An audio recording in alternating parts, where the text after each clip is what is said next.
running. Okay, good evening. I'm going to call this meeting to order. It's a meeting of the Howell Township Mayor and Council Workshop Meeting, April 4th. The time is 6:45. Mr. Davis, would you kindly read the opening statement and then call the roll? Yes, sir. Let the minutes reflect that adequate notice of holding of this workshop meeting of the Howell Township Council was provided for in the following manner: by the posting of copies of said notice upon the bulletin board in the Township Municipal Building on March 22nd, 2006, and by the faxing of copies of said notice to the Asbury Park Press, Tri-Town News, and Star Ledger for publication on March 22nd, 2006, and by the filing of a copy of said form of notice in the Township Clerk's Office on March 22nd, 2006. The public will be allowed to attend and will be allowed to participate pursuant to the Open Public Meetings Law. The public is reminded that civility and decorum will be maintained during the meeting.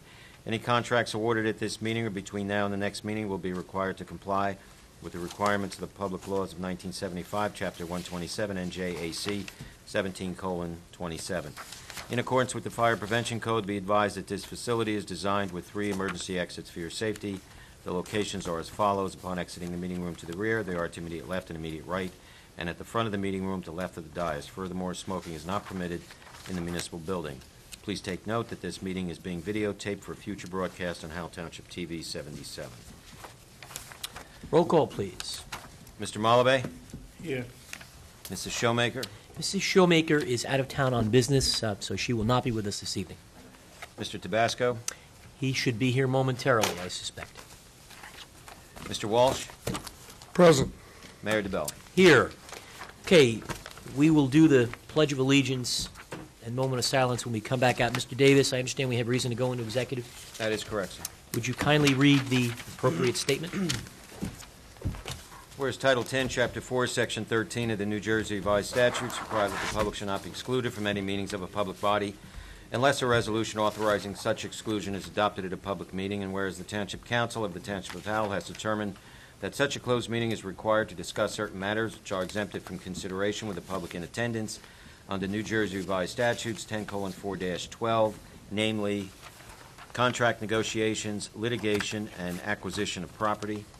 Now therefore be it resolved by the Township Council of the Township of Howell that the public shall be excluded from the next portion of this meeting, and that the Township Council will reconvene in public session thereafter. Be it further resolved that minutes will be kept of the meeting in closed session, and the time, the circumstances under which the discussion conducted in closed session can be disclosed to the public cannot be determined at this time. Okay, we need a motion and a second, please, gentlemen. So moved. Second. We have a motion and a second. Are there any remarks? Hearing none. Roll call, please. Mr. Malabay? Yes. Mr. Walsh? Yes. And Mayor DeBelli? Yes. For the benefit of the public, we shall reconvene in regular session at approximately 8 p.m. We're on? Sir. Okay. Okay, I'm going to reconvene the meeting to order. Welcome, ladies and gentlemen. The time is 8:30. This is a workshop meeting of the Mayor and Council. It's April 4th, 2006. We began the meeting at 6:45. We've had our opening statement and roll call. Mrs. Showmaker is excused. She's out of town on business. Mr. Tabasco is not present this evening. I'll ask that we please all rise for a Pledge of Allegiance. I pledge allegiance to the flag of the United States of America and to the republic for which it stands, one nation, under God, indivisible, with liberty and justice for all. I'd ask that everyone please remain standing. A couple of comments. We received some unfortunate news this evening of the passing of a longtime Howell resident and public servant, Miss Luella Taylor, who served as the secretary to the Planning and Zoning Board for more than a generation and did so with tremendous class and dignity. Her family has lived in this community for many, many years, and she truly was a tribute to Howell Township, and we certainly will keep her in our thoughts and prayers tonight, and her legacy will obviously remain in this community for some time because of her enormous contributions. And in addition, as is always, I would ask that we have a moment of silent observation and thought of the troops all over the globe that are defending this country and the things that we stand for.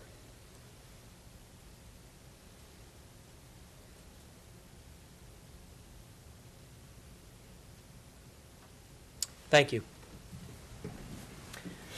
All right, we're going to have reports of officials. Mr. Zernecki, sir, we'll start with you. Mayor, just an update on a couple things. I'd like to report that this past weekend we repainted 100 parking spots at the Aldrich Road Park and Ride. So that we'll be working on getting that squared away over the weekends. The new meters have been ordered last Friday, and my understanding is that the shelters are now scheduled for installation around the 10th, whereas in the past we had a hard time getting them committing to it being scheduled. So I'm hoping that that'll happen, and we'll stay on top of that. I would also like to announce that we've issued a notice to proceed to the contractor for the bottom track fields, and that we should start seeing equipment on site within the next 2 to 3 weeks. The foundation floor has been poured for most of the new OEM building. Once that's done, we'll be able to commence with the internal framing, plumbing, and electricity. Just note that the Building and Grounds Department will be handling all that interior work, and it's going to be quite an effort on their part. And they have a lot on their plate, especially with respect to spring cleanup and such, along with handling the Aldrich Park and Ride improvements. I would also like to announce that, and make sure that council and the community is aware that the Office of Emergency Management has been participating in a number of exercises dealing with the distribution of antibiotics and other medicines related to any sort of emergency. And I want to commend the whole entity there for being really involved in this effort. Finally, I just want to a note from Chet Phillips, the construction official, that a request for inspections has been added to the forms that are available online, so that individuals can download them and fax them in, and they'll get a call the next day to schedule an appointment, as the office doesn't take appointments after noon because of permit processing. So that form's been added online, sort of an interim step while we make other improvements.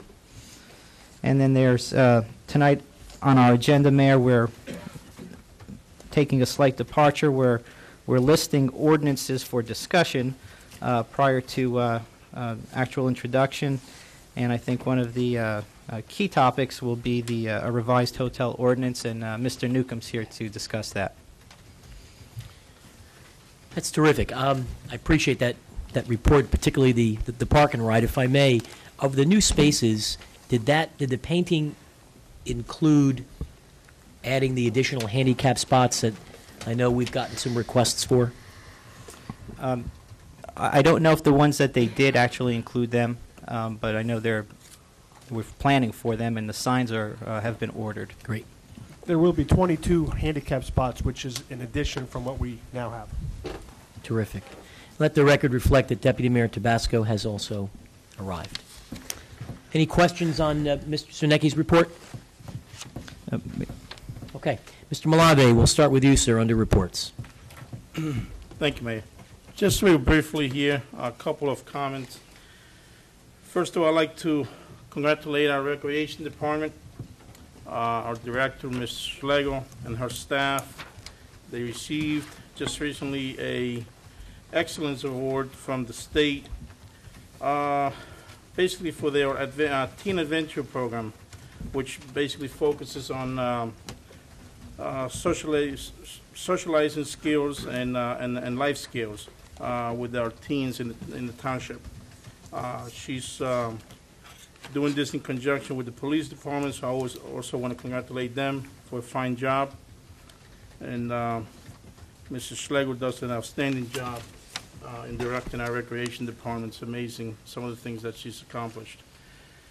Also, just as an announcement, there is a National Youth Service Day coming up April 22nd. It's a Saturday. Basically, what we'll do is we'll meet at Echo Lake Park at 8:30 a.m. Bring your kids out. We're going to go around and clean up a park. I believe we're going to Oakland Park. Collect some garbage and so forth. It will be a fun event. You can make it a family event. And there will be a barbecue to follow that, going back to the Echo Lake. Reservation is required. However, if you can't call, you can just show up. but it would be better if you reserve, so at least we know how many people are going to come out, so we can prepare the right amount of food. Usually when I call, I say that 3 people are coming, make sure they have enough food. You know, you never know. So, but you can come. You can call Kim Alvarez at 732-938-4500, extension 2452. She would like a request by April 7th, if at all possible. Mr. Mayor, given the time, it's getting late. I'm going to pass on 2 other comments I had. I'll mention them next week. Okay, terrific. Mr. Walsh. Report, sir. I have a few reports of things I'd like to speak about, Mayor. I'd like to congratulate Chris Hill and the PAL. He just received an award down in Trenton a few weeks ago. They surprised him. He went to the assembly there, and they gave him an award for his works with Hurricane Katrina and the PAL down in Louisiana, Mississippi, and Alabama. I was glad to see the memo in my folders about the elevator. The process is being started for the elevator to Senior Center. It's a very much needed piece of equipment. To be honest with you, some of those people can't get up and down the stairs no more, so to be able to have access to the Senior Center with the elevator will be very, very helpful to them. I wanted to follow up on something from a couple weeks ago. Mr. Malavi had brought up about a letter we were going to do to the Eagle Scouts that had been awarded their Eagle Scout, and we had received a letter. Have we done anything with that? Yes. As I had mentioned at the time, we have there's 2 things. I sent a letter on behalf of the municipality. What typically happens at the ceremonies, at the Eagle Scout ceremonies, is that the Scouts' families request that they collect letters from many elected officials and dignitaries. Oftentimes, the Scouts get letters from the president, from their local legislators, from the United States senators, and they speak of the importance of having attained the rank of Eagle Scout. I have a letter that I sent personally to each one of the Scouts recognizing their accomplishments. I think the council typically gets a copy of any correspondence that I send out. I know you all get copies of my email. I don't know if on the Eagle Scout or other correspondence you've gotten them. I would ask Mr. Davis if you could. I just sent 5 of those letters out last week. If you could please have Mr. Tripodi distribute copies of that letter, and really all my letters, as had been the case, because I don't think that the council has seen those, because I didn't get my copy back yet. Okay. So if we could just circulate them, and then in certain instances, when there is an invitation from the family, not all of them have ceremonies, some do, and others don't always invite dignitaries, but anytime there's an invitation, I go and we have a Eagle Scout Award, which is a color certificate, leather bound, that I present to the Scout on behalf of the municipality. Not all of the Scouts extend invitations to us, but those that do get that township certificate. It's got the Scout Eagle and insignia on it, and it's a nice certificate that references and acknowledges their accomplishments. Okay. Just wanted to follow up on that. In my package is also a memorandum about our hotel ordinances that doesn't mention a height restriction on our HD, on our highway development zone. And I thought it's something we should discuss and do something about. The word height is not in there. I think that tonight, the reason handed Mr. it out. Newcomb is here, I just handed it out 5 minutes ago. There's a height restriction on there. When I was going over all my work at home, I had noticed that, and I so thought we was have it something- tonight. Yeah, I left it up on the table. for Okay. you, Mr. Walsh. If I can just clarify, there is a revised ordinance that Mr. Newcomb will get into the details, but in researching the ordinance, what was sort of still, unless someone can point it out to me, there does not appear to be an effective height limit in a HD zone at this time. Anywhere in town. In the zone highway anywhere. for the highway zone. Right. The highway. For the highway zone. Right. And that's just something I think perhaps in light of the concerns that the residents raised might have to be handled. under a separate ordinance. I mean, there's a memo from Mr. Newcomb, said I did a search on the township codes for height and found 29 sections of the code that contained the word height, but did not find any mention of a maximum height for non-residential uses. Yes, Correct, Mr. Newcomb? That's correct. that's what Tom just said, yeah. I think it's something we need to address. There's no question. I mean, the good news of this hotel ordinance, if there's a silver lining in any of this discussion, is that it's almost unbelievable that in the history of this municipality, we have nothing to protect us today from an applicant going to the planning board this week and requesting to build something that could be 25 stories high. Well, technically, you would need enough room Well, they back away from the highway, yes. to back away from the highway to create I guess would be like a fall zone or a setback equal to height. Right. But if you had unlimited space, yeah. If you look at the old bedding property that's now closed up on the southern portion of the highway as you're heading the Lakewood border, that's probably got a 400-foot setback. And certainly that's an open piece of property in the HD zone right now. So Lord forbid somebody could come and... With council's blessing, we can just prepare something to hold us over till the master plan review process moves along would be my recommendation. Are we going to at talk this about point. that under Mr. Newcomb's discussion? Was that the intent? This was sort of limited to the hotel, but related to it, yeah, we can Could we sweep talk that about in it since then. we have him here as I well? would like something to be prepared. Good. And last, it's a little bit of a touchy subject, but coming home from vacation last week, I read the paper for 6 days' worth of papers. And seeing Howell's name in articles with political action committees, and even though the campaign contributions weren't from us, I would like us to discuss doing an ordinance to limit these political action committees and tighten our ethics law. Seems like the people are demanding it. I mean, listen to what some other towns have done. The engineering company that was doing the engineering for Homedale had to resign from having money go from a political action committee that they donated. I mean, if other towns are doing it, and we keep on saying that we're leaders, I would like us to lead in this area. Well, I have a dissenting opinion on that whole discussion about integrity in government, so that'll be a good discussion item to put on for a night. I'd be glad to go back and forth, whatever. I just think the people are demanding, they want to know the government is above reproach. It's not a negative effect on anybody or anything. I mean, but I hear about, people saying things that put a negative light on Howell. I come home and read 6 days' worth of newspapers, and I see Howell mentioned the political action committees in negative articles in the Asbury Park Press. I don't think anybody can say it put a positive light on Howell Township. I believe campaign contributions and campaign limit spending should be put in there too. Because I know one of the arguments is, Bob will spend more money. No, I won't. I mean, let's put campaign spending limits on local elections. I think it's something that would make a level playing field for all involved. It would give the common person the ability to run for office if they wanted to. And it would put our government here further above reproach, which I think should be one of our main goals for the people who believe that the government is above reproach. Thank you. Okay. Mr. Tabasco, under reports. Just a few.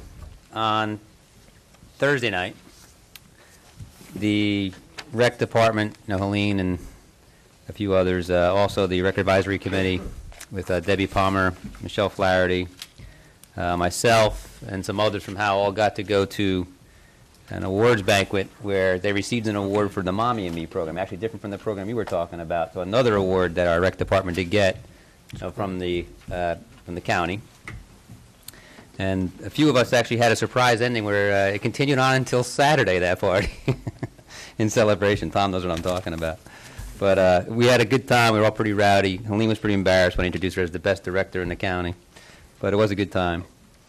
I will be away next week, so I just want to remind everybody of that. And knowing that, I will say that I wish everybody a great Passover and Easter next week, and I hope all the kids have a lot of fun in their last period of time that they get to play with no thought of school for a week and then head on back. So The only other thing I'll say, I heard what Bobby has to say, and for the last 3 years when all this pay-to-play came out, I have been a dissenting voice on that because I think the system, the way it worked for the last 225 years was perfect.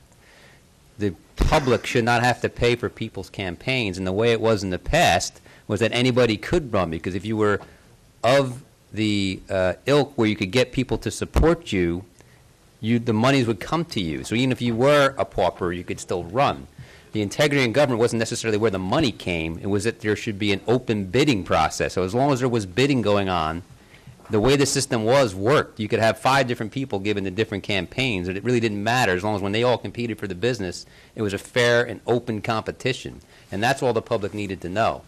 The fact that there were a few bad apples out of the thousands of people who have good conscience when they lead shouldn't affect the way the system went. And I will say what happened, at part because of the way it was played in the media these last several years, where people started kowtowing to this vocal minority. Now the system is more broken than it was in the past. Now you're seeing all the pains of that, where now, because there are no abilities to get money, not only can people like myself even actually not necessarily run anymore, although I will be this year, but the only people that really can are ones like the Corzines and the Farks who have deep pockets. And that's actually bad. That's bad for not just Howell. It's bad for the county, bad for the state, and bad for the United States. It was much better the way it worked the last 230 years. We'll debate that at length as a discussion if you want some night. That it? Yeah. Okay. Just a few particular items we've received, or I received. I don't know if the council got a copy. I may have received the only copy. The Association of New Jersey Environmental Commissions is sponsoring 2 different functions, and I see we have the chair here and one of our environmental commissioners as well tonight in the audience.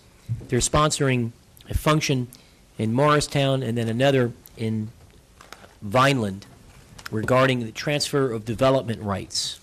And it says here, who should attend? County and local planning board members, environmental commissioners, elected officials, planners and land use attorneys, landowners, interested citizens. And this basically is a program designed to include a workshop around understanding relevant issues with respect to the new regional component of the TDR program, which we know was recently signed into legislation, and TDRs have gotten a lot of interest in our own community. And I'd like to recommend that the council approve inviting members of the Environmental Commission and members of the Planning Board, and asking that if they are interested in attending, that they do so, and that the township agree to pay for the registration expenses. It's $45 for non-members and $35 for members of the Association of the Environmental Commissions. I do not know if we are a member of that organization, but they have the executive director of this program, the project director. They have several people from the state's Agricultural Development Committee, including the executive director of that committee and the planning manager. They also have the director of Smart Growth attending from the administration in Trenton, and a number of other individuals who apparently are experts on this particular issue. And I would like to recommend that we invite the environmental commissions and the planning board members, and that we agree to pay for it, because this is an important issue. Anyone have any comments or thoughts on that? I think it's an issue also that should be explored, and send to some of our planning board members and environmental commission would be a great idea. You gentlemen agree on this side? Yes. As well? Okay, I'm going to pass this down, if you don't mind, Mr. Walsh. And hopefully we may be able to get, it's the same event, just at 2 different locations, the one in Vineland for the south and the one in Morristown, which could potentially be a little bit closer. Mr. Zunecki, in his great report, answered some of the things that I actually had on for discussion. One of the ones, and I think, Mr. Gannon, you mentioned it was on here, and I may just have overlooked it, is the barns on Havens Bridge. Could you call my attention to Leonard Holmes Barnes? it is 9B31? I believe it's Okay. up for action tonight. So that's what that, I saw developer's agreement. I didn't know that it was referring to that property, so that, and that is on for action tonight, okay? Okay. Mayor, The if other, I'm sorry. I'm sorry. I just want to add to that we had Public Works Department was out just sort of picking up loose debris in that area, anything they can grab with their hands. And there's some larger items that they'll be bringing a dumpster out for, like pallets and things that aren't covered by the agreement. So the residents in the neighborhood should start seeing action pretty quickly. In addition, the Public Works Department was out there as well, boarding up the structures, chaining the area, and police were told to maintain a vigilant eye on it as well. Okay. Just some other reminders. Council received copy of correspondence from James Wasser, the superintendent of the Freehold Regional High School Board of Education. Obviously, Election Day is Tuesday, April 18th. The correspondence that Mr. Wasser was kind enough to share with us, which is helpful. The board has adopted a budget subject to taxpayer approval, $158,495,691. It's apparently a 5.28% increase over last year's budget. I'd like to request that we post this on the township's website, if that's appropriate. It appears just to be a brochure that it says the Freehold Regional High School budget at a glance, and it does a nice job in inventorying changes in staffing, additional expenses in curriculum and capital projects and other related items. And then it gives an increase or decrease in all of the main departmental items. In the case of Howell Township, the estimated tax increase would be 6.2 cents.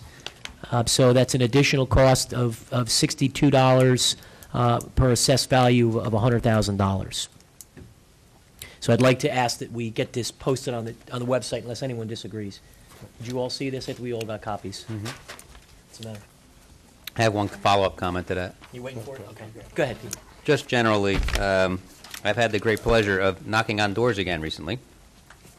And the number one comment still, and it's been this way for 5 years, is taxes. Both good and bad. A lot of people keep saying they can't afford to live in this town anymore, but at the same time, what they also say is, don't affect my schools. So they want both sides of the picture. They want the great school system, which attracted them into our town to begin with, but they also want ability to live here still. So we'll have to put great consideration into our thought processes if, in fact, some of these budgets get defeated and land in our laps again. And then the two other items that I'd like to ask that we put on for discussion for next month's workshop is I'd like the council to debate the issue of putting a referendum question on the ballot to revisit increasing the amount of resources allocated toward open space property acquisition.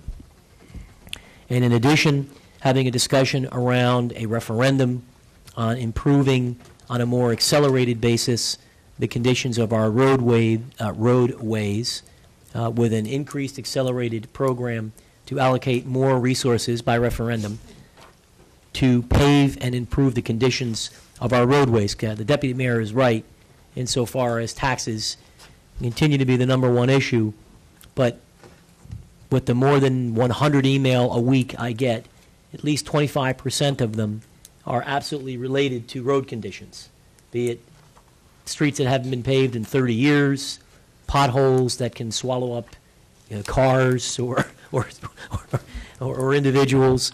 And the feedback I'm getting from our constituency is that people are no longer tolerant of the new road plan which we put in, which has been considerable in the past 2 to 3 years. Mm-hmm. However, at the rate we have been going, even with setting aside the significant money that we have, which is a first from what I'm told in decades, it's going to take us decades to reach all of the areas in the town. So I'd like to at least put it on for discussion, to prepare a ballot question to let the voters decide how to best allocate additional resources to improve the conditions of the roads. Some need to be paved, others need to be completely reconstructed. Well, if you want our concurrence as a brief discussion, it is definitely still the number 2 item. I can tell you that straight out. That's the second thing you hear the most. My road, my road, my road. So can we at least get those on for the next workshop? Everyone okay with those two topics? Yes? Okay. All right, was there anything else, Mr. Gannon, anything under legal reports you need to share with us at this time? Nothing, I think it's been covered by yourself or members of the council or the manager. Okay. All right, so we're going to go to, for workshop discussion, consent agenda items. We do have items that do need to be acted upon this evening. And why don't we put those, if we may, to the side and look at the items that don't need action tonight, if that's okay? So on consent agenda items, anyone have any questions in anticipation of our meeting in 2 weeks relative to anything on consent agenda? Mr. Mayor, Yes, sir. 9A1 and 9B16, not 9B16, 9B31. No, that's not it either. We are introducing tonight 9A1. No, we're not. I'm sorry. That's right, we're not. We're not. 9B30 is off for tonight. 9A1 and 9B30. 9B30 is off. Yes, Okay. Okay, let's repeat that one more. 9A1 9A1 and and 9B30. 9B30 have been removed. correct. And with the exception of items to be taken for action tonight, any questions on consent agenda? No, Your Honor. Okay. Mr. Walsh, any questions? Accepting those items we're going to act on tonight. Except those items we're going to act on tonight. Which we'll talk about next.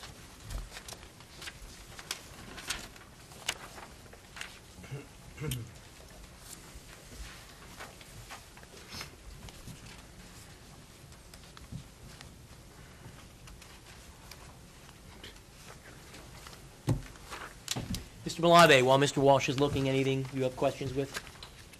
Actually, I don't. Okay, that's fine. I'll just You're good? re-looking, I'm fine. Okay. All right, why don't we then, let's call your attention to items that we will act on this evening for the benefit of the public. I will read them aloud. We're going to be taking action on 9B16, preliminary sewer approval for Marta Hodem. 9B22, authorizing preliminary, tentative, and final sewer approval for Mulligan's Bar and Grill on Squonkam Road. We will be authorizing a COA team for negotiations with a COA objector, authorizing award of contracts to Remington, Vernick, and Vina, Phase 1 of the bottom track, which is the girls softball and boys and girls soccer complex. Similarly, awarding a contract to Remington, Vernick, and Vina, also for Phase 2 of that same project. Awarding a contract to Remington, Vernick, and Vina for management, construction, and inspection services for Memorial Drive in the Ramtown section. Authorizing developers agreement and basin management for Royal Oaks Friendship, Inc. at Lemon and Casino. Authorizing the mayor and the clerk to execute a project agreement with Monmouth County fiscal year 2006 Community Development Project, the ADA Elevator. Authorizing the township to execute grant alliance to prevent alcohol and drug abuse with the county. This is an annual item. 9B30, we understand, has been struck. 9B31, amending the resolution with the developers agreement with U.S. Homes in Lanier. This is to accommodate the demolition of the barns that have been ruled by our construction official as unsafe. The road opening at Ramtown Greenville, at Maria Lane, Jewel Ridge at Howell. The award of a contract for a light tower with generators and light, and accepting the resignation of Jerry Zapula from the Environmental Commission. This is the mayor's appointment, which I'll not be making tonight. I'll probably do so at our next meeting. So those are the items to be taken action on. Anyone have any comments or questions? I would like to see you have a motion, second, and roll call to add them. Well, first we need to go into... Go into regular, right. Regular session first. I move to go with the regular session, Mayor. We have a motion Second. and a second. Under remarks? Hearing none, roll call, please. Mr. Malabay? Yes. Mr. Tabasco? Aye. Mr. Walsh? Yes. Mayor DeBella? Yes. Okay, so Now, we, the items you just enumerated, Mayor, they can all be put on consent with a motion, second, and roll call. all right, so I'll entertain a motion to add the items to be taken action on this evening to be added on for consent. So make a motion? So moved. We have a motion? Second. Second. This is not remarks on the items, but merely to add them to the consent. So are there any remarks to add these to consent? Okay, hearing none, roll call, please. Mr. Malave? Yes. Mr. Tabasco? Yes. Mr. Walsh? Yes. Mayor DeBella? Yes. Okay, comments on items to be acted on this evening, gentlemen? Mr. Mayor, 9B34, can I get an explanation on that one? I'm It's up. trying to find the It's up here, actually, so. explanation sheet, and I can't seem to find it. I think it's an add-on packet we received this evening. Mr. Zernecki, could we ask you for that explanation, please, sir? This is a contract coming out of the Recreation Committee for, I believe it has to do with lighting of fields. And as the season is approaching, the thought was perhaps council wouldn't mind adding this to the agenda so that we can have the equipment in place when things start getting busy at our facilities. Okay. Okay. Are you more concerned, like, which particular facility? Is that what you were wondering? Well, it's a portable like that. Right. It's a portable, It's portable, so it's going to be wherever it's needed, obviously, it's going to go. right. Okay. Thank you. Mr. Davis. On 9B23, Mayor, you need to, for the record, put the names in. Yes. Okay. Yeah, when we get to that, I'm going to ask for a separate vote, please, gentlemen, on 9B23. Are there any other items we need to have a separate vote on, Mr. Walsh? I would like to discuss something. Okay. Which You want one? to have a separate vote on it. I mean, that doesn't make much of a difference, but I want to ask a couple of questions. On, On 9B 24 and 25, just in general, I need to ask something on this. What, I hear often that anything over a certain amount of money is 19,000 has to go out to bid. When we do these contracts, do these go out to bid ever, or does it automatically go to the person who started the project? you want to take that, Mr. Zernecki? Sure. Well, just in general, professional services, at the start of the year, actually starting this year, the council receives, advertises, and requests proposals for professional services from various types of professionals, like planners, architects, engineers, so on and so forth. And if it's structured, if it's broad enough, so let's say consulting engineer, that person then is available. Once council appoints that firm, staff can then utilize that firm for professional services, and it gets a quote for a specific project it needs to do, and then it presents it to the council. So we are given a $104,000 contract, 9B25, to Remington Vernick Convena, and we have no competitive bid from anybody else. This is the bid they gave us, and this is the bid we have to vote Well, on. I think you misunderstood what Tom said. Well, What no, Tom- there's an addition to what Tom said, and that is that these are project-oriented proposals that we get, meaning that Remington, Vernick, and Vena, for instance, it could be any firm, Yeah, has been involved in this project from the very, very beginning, from the design. They've designed phases 1 through 5, I believe, on this. They have done all the necessary work. It is not practical from a practical standpoint, and nothing prevents us from appointing them to do the construction management and inspection portion of that contract. It would be redundant to bring in a new firm to do what this firm is eminently familiar with, because they've been involved in it from the very beginning. And that holds true for any project, or it could be any firm. I mean, it just happens to be Remington, Vernick, and Vena here. Well, my comment was as an add-on to what Tom said.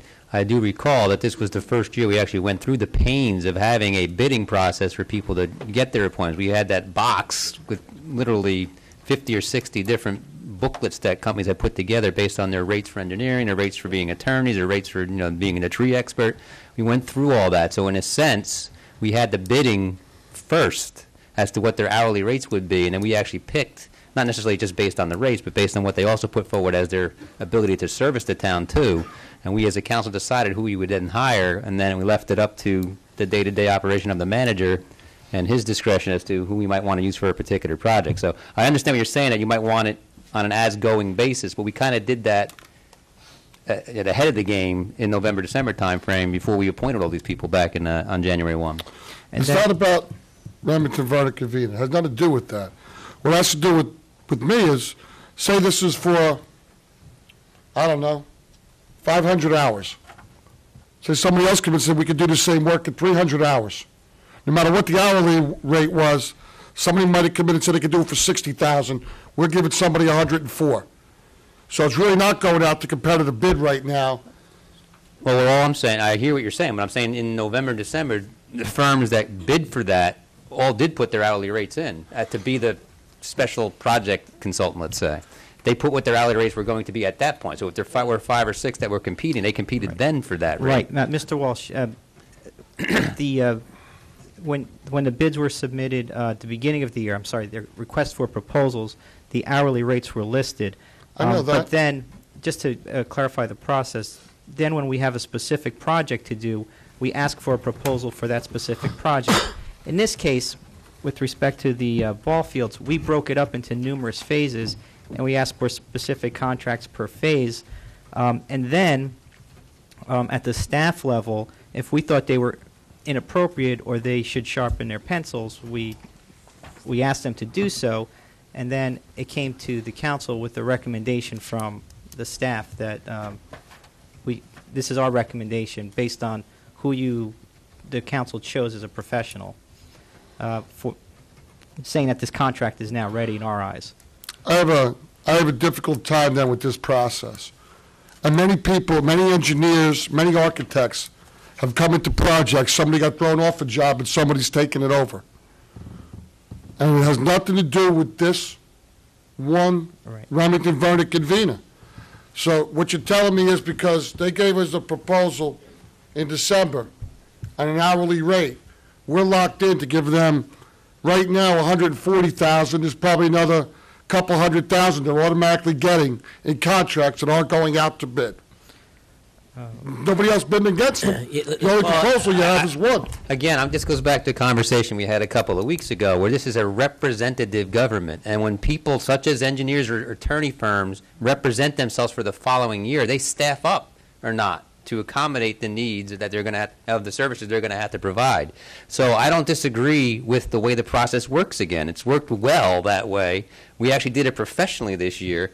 These firms all had the opportunity to bid what they thought they could actually do for us. So for somebody to come in at the 11:30th hour, who we have not had the benefit of going through the process, I don't know if I'd be comfortable hiring that entity anyway without really knowing what they're capable of at the 12th hour. Councilman Tabasco, I'm perfectly fine with that explanation.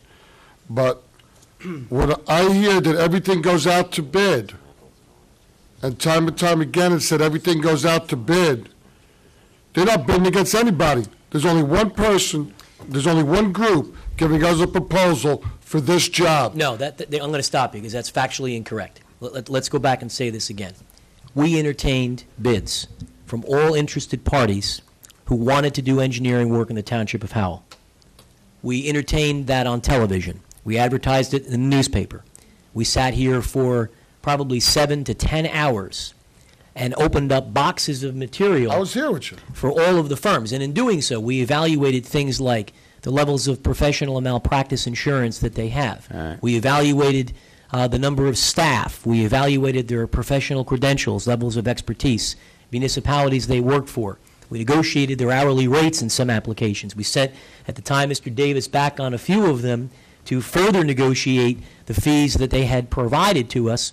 And in doing so, we did that for the very purpose of determining who would do the work for the municipality when projects like this had come up. So we went through a very exhaustive screening process to determine those individuals who would do the work and agree to a particular hourly rate. Now, having said that, I think the other important point on the Bonham property is that discussions with respect to Bonham started 2 years ago, and conceptuals and all of the specificity with respect to this project were established some 2 years ago at a time in which the project was awarded to Remington, Vernick, and Vina. Building on what Mr. Davis said, they are in fact now, I think most intelligently, going to be doing, if you read what they're doing, this is inspection work and construction management. So we have a firm that designed the specifications in accordance with the municipality's expectations and specifications from our engineering department, specifications from recreation and advisory committees. And now the firm that designed those specifications, I think, is going to be in the best position to ensure compliance with those drawings doing the construction and the inspection services. So I understand your point, and I would argue that this work did go out to bid.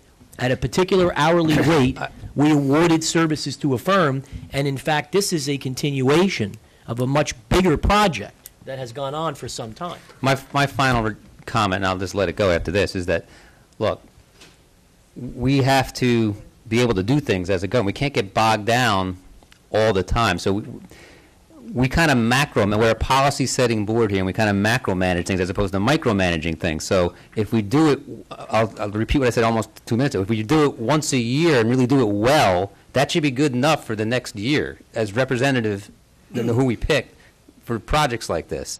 To actually have to do it each and every time where we spent, as Joe said, many meetings in 7 to 10 hours. We can't do that all throughout the year and still run the government. We just get too bogged down. So doing it once each year representatively for the town works. Leave it at that. That would be my opinion. And so I think we're actually all agreeing that we want there to be integrity in the system.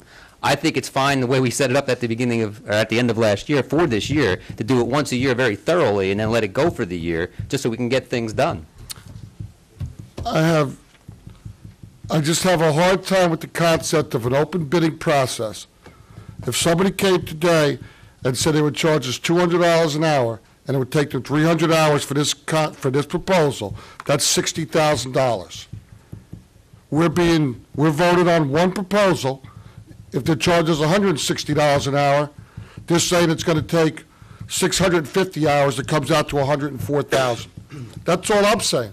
It's really not an open bidding process.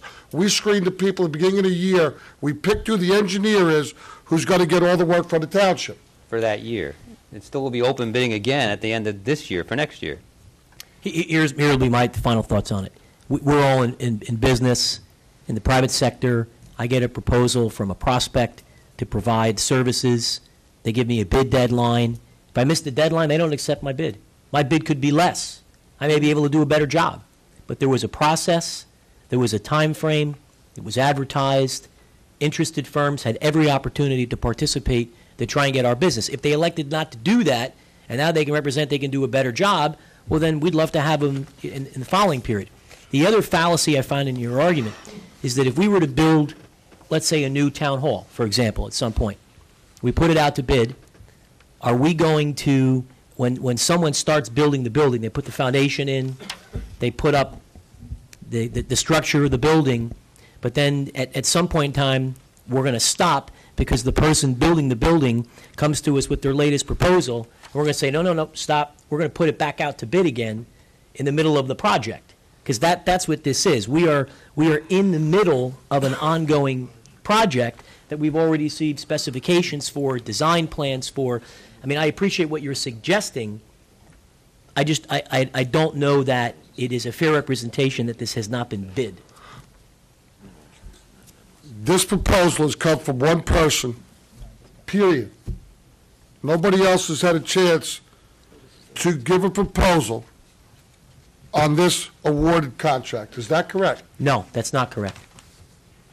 How many other people, do we put out something to have other people be able, I'm just asking. Yeah. I am not picking on this. I understand. One, this just happens to be what's in front of me right now. There were at least 5 engineering firms that we interviewed or went through their credentials when we did the open process. That's when we put it out to bid. And that's when we had the conversation around, if there is work to be done in the municipality, this is your scope of services, this is your hourly rate. If you have an inspector, it's this amount. If you have an engineer, it's this amount. If you have a surveyor, it's this amount. And we went and negotiated with those firms at that time. And And these were certain functions that fell under the terms of them doing the work. Do you agree with me if someone was charging us $200 an hour and they could do this in 300 hours, it'd be saving the township money? Well, we don't know what the capability. I'm just asking. No, because Okay. under that scenario, every time a project comes up for every single piece of work, then we should go out every single time. In other words, before Mr. Gannon comes to every council meeting, I should say, if there any attorney in the room here who can give me legal work tonight, his hourly rate's $1.25. If you can do it for 110, come on up. I might like to interview you right now on the spot. Doesn't make sense. We have a process. We pick people based on their capabilities, their credentials, and their capacity to deliver the work under a certain set of terms and conditions. If other people wanted to be the township attorney, they would apply for the job. Every time I show up at work, my boss doesn't make me re-interview for the same job because he could probably get somebody to do the work less tomorrow if he wanted to. But he's not going to re-interview me every day to make sure that I'm still the best guy for the job and he can't get somebody to do it for less. As an employee of a company, as an employer, I interview every day, and so do the people that work for me. Good thing I don't work for you. All right, anyone else have any comments on this? Well, I think we debated it. We had a good discussion. Okay. Any other items you want to do a separate on those? I want, it had nothing to do with this. I'm just asking, does anyone else have any other items they want to pull it off separate vote? separate then. I have no issue. Just- Okay. I want to understand the process. No, he doesn't want to pull it. So 9B23 will be separately acted on. Is there any other items that need to be acted on? All right. With respect to 9B23, we did, I believe, we had preliminary discussion under attorney-client privilege on this matter, and my notes at the time from executive privilege suggest that the COA team would constitute, provided their willingness and ability to serve, Chairman Schneider from the Planning Board, Chairman Van Oy from the Zoning Board, Mr. Walsh and myself as the council members, and the alternate position would be the one that Mr. Van Oy would have. So I'll ask a member of the council to make that in the form of a motion. Mr. Mayor, I'll make a motion that we appoint the people that you just mentioned to the core team. All right, so that's a motion on 9B23. We need a second. I'll second. We have a motion and a second. Are there any remarks or comments? Yeah, I have a couple, actually. A few years ago, when you and I were on the team, we had a number of professionals, so it was in a larger team. Yes. There was 4 people, and This will be. that's what I'm curious Mr. Zedek, about. would you fill in for Mr. Tabasco's benefit the professional team that will supplement the volunteers? Deputy Mayor, the individuals you are appointing are township officials. They have an official capacity with the municipality, but they are certainly entitled to bring their professionals with them, meaning So they're... John, Matt, and Jeff and them, they're still I think the entitled, even team they're was- not named? Yeah, the team was to include either Mr. Lair and/or Mrs. Benbacci, Mr. Madden, Mr. Zernecki, obviously, Mr. Newcomb. I'm certain we'll have Mr. So Nunziato sit in. do we need to name them, is what I'm getting? No. Do we need to name them? We do not. Okay. These are elected or appointed officials. If you want to bring 20 professionals with you, you can do that, providing the room's big enough. Gotcha. Okay. Any additional comments or remarks on 9B23? No, sir. Hearing none, roll call, please. Mr. Malabay? Yes. Mr. Tabasco? Aye. Mr. Walsh? Yes. Mayor DeBella? Yes. Okay, gentlemen, we need a motion, please, to move items 9B 16, 22, 24, 25, 26, 27, 28, 29, 30, 31, 33. Not 30, not 30. I'm sorry, we struck 30. Taken off. 30 was 30 was struck, 31, 33, 34, and 9C1. So moved, Mayor. We have a motion, we need a second. Second, Mayor. We have a motion and a second. Are there remarks? Okay, hearing no remarks. Roll call, please. Mr. Malabay? Yes. Mr. Tabasco? Yes. Mr. Walsh? Yes. Mayor DeBella? Yes. Okay, unfinished business. Call your attention to Section 8 of the agenda. 8A1. We introduced on March 21st amendments through streets and stop intersections in Ramtown. This is obviously workshop. We will have a public hearing and an adoption on April 25th. Any comments on this? Okay. 882, this is accepting the dedication of the detention basins in relation to the quote-unquote Hidden View settlement, where the township will accept the maintenance of these detention basins in exchange for certain other amenities that were granted the municipality in relation to Memorial Drive.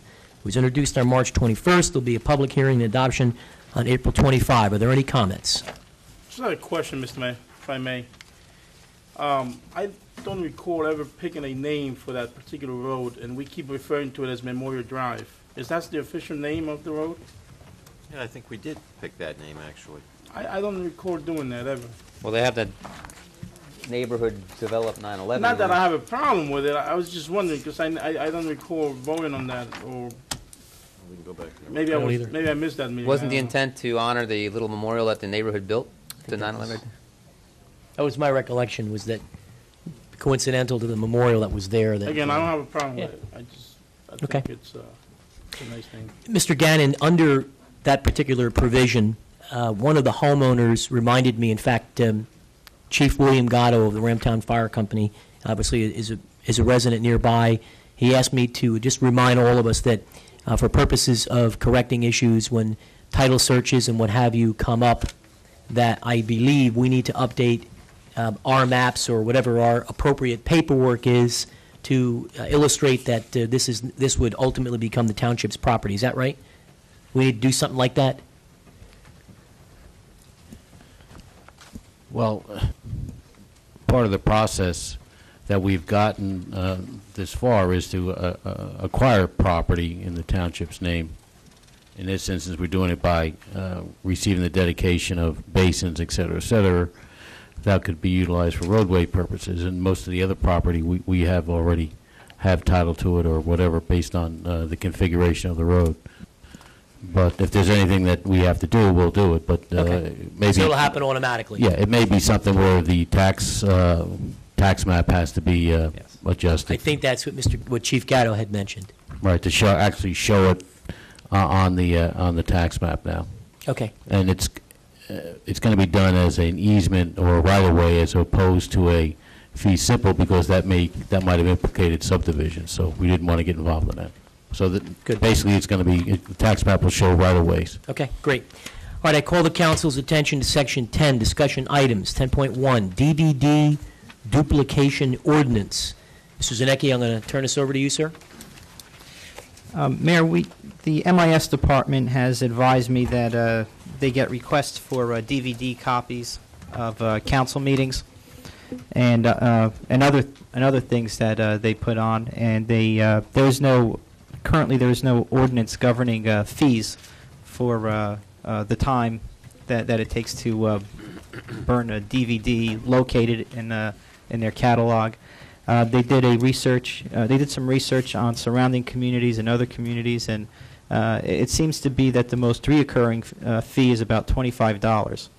So if council's so inclined, we would like to recommend that we have a fee in place for making DVD copies of public cable meetings. Okay. We'll open it up for discussion. Members of the council, comments? Well, I guess in the short term, that's a good solution. We want to cover our administrative costs. Long term, obviously, we want to get to where we have video streaming online, or even on the cable channel, where people can just pick and choose and don't have to worry about getting burned DVDs. They just watch it.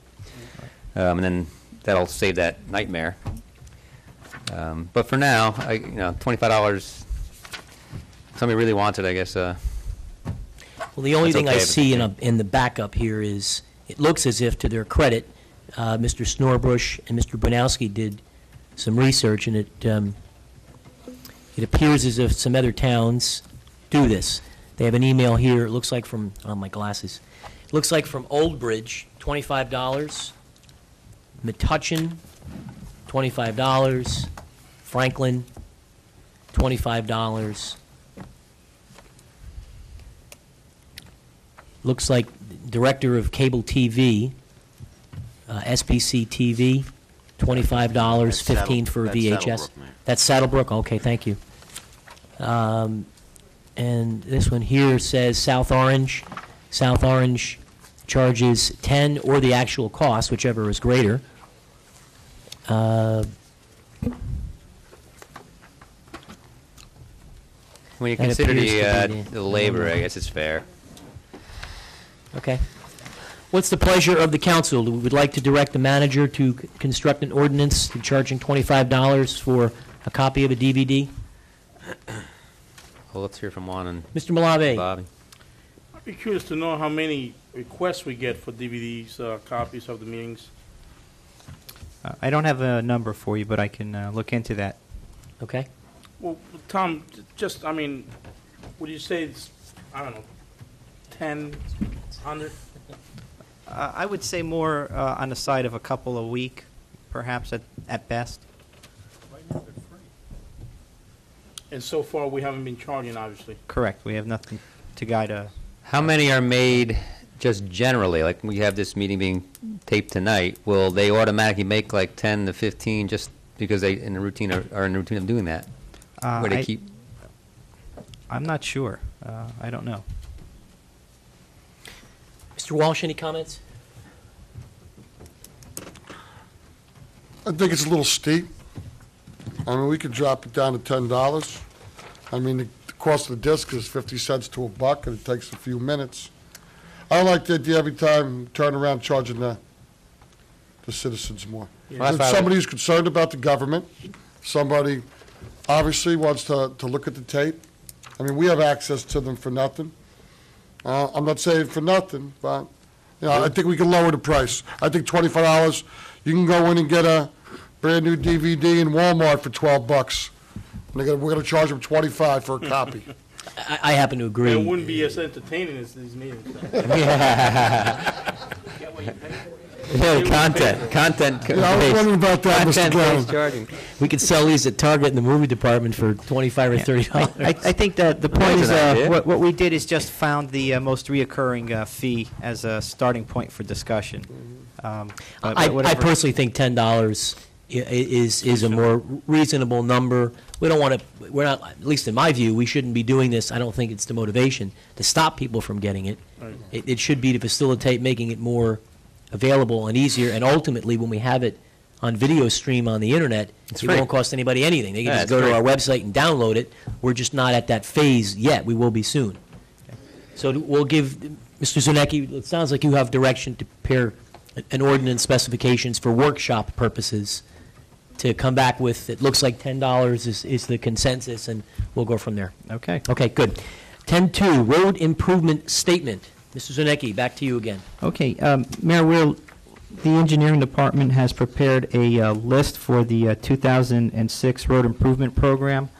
The list was based on the guidance, the general guidance provided on the 2004 pavement management system that the township had commissioned. And I will turn it over to Mr. Nunziato to get into the details of the list. Mr. Nunziato. Thank you. Again, this is pretty much a repetitious process. We discussed it again in '03 and in '04.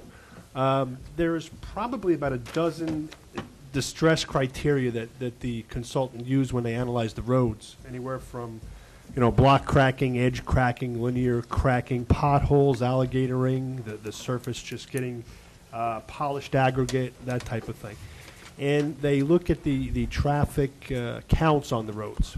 We looked at several processes, including just overlay, mill and overlay, and based on the computer rankings, there's a 0 to 100 ranking for the roads. The important thing to understand is that there's first of all, there's 192 miles of our roughly 300 roads that were actually analyzed. Anything that's 7 years and newer, they didn't look at the time because, again, the roads are in pretty good shape. So right off the bat, there's maybe 1/3 of the roads that need to be put into the database and also added to the list for future inspection and consideration. Okay, so right off the bat, we have a little bit more work to do.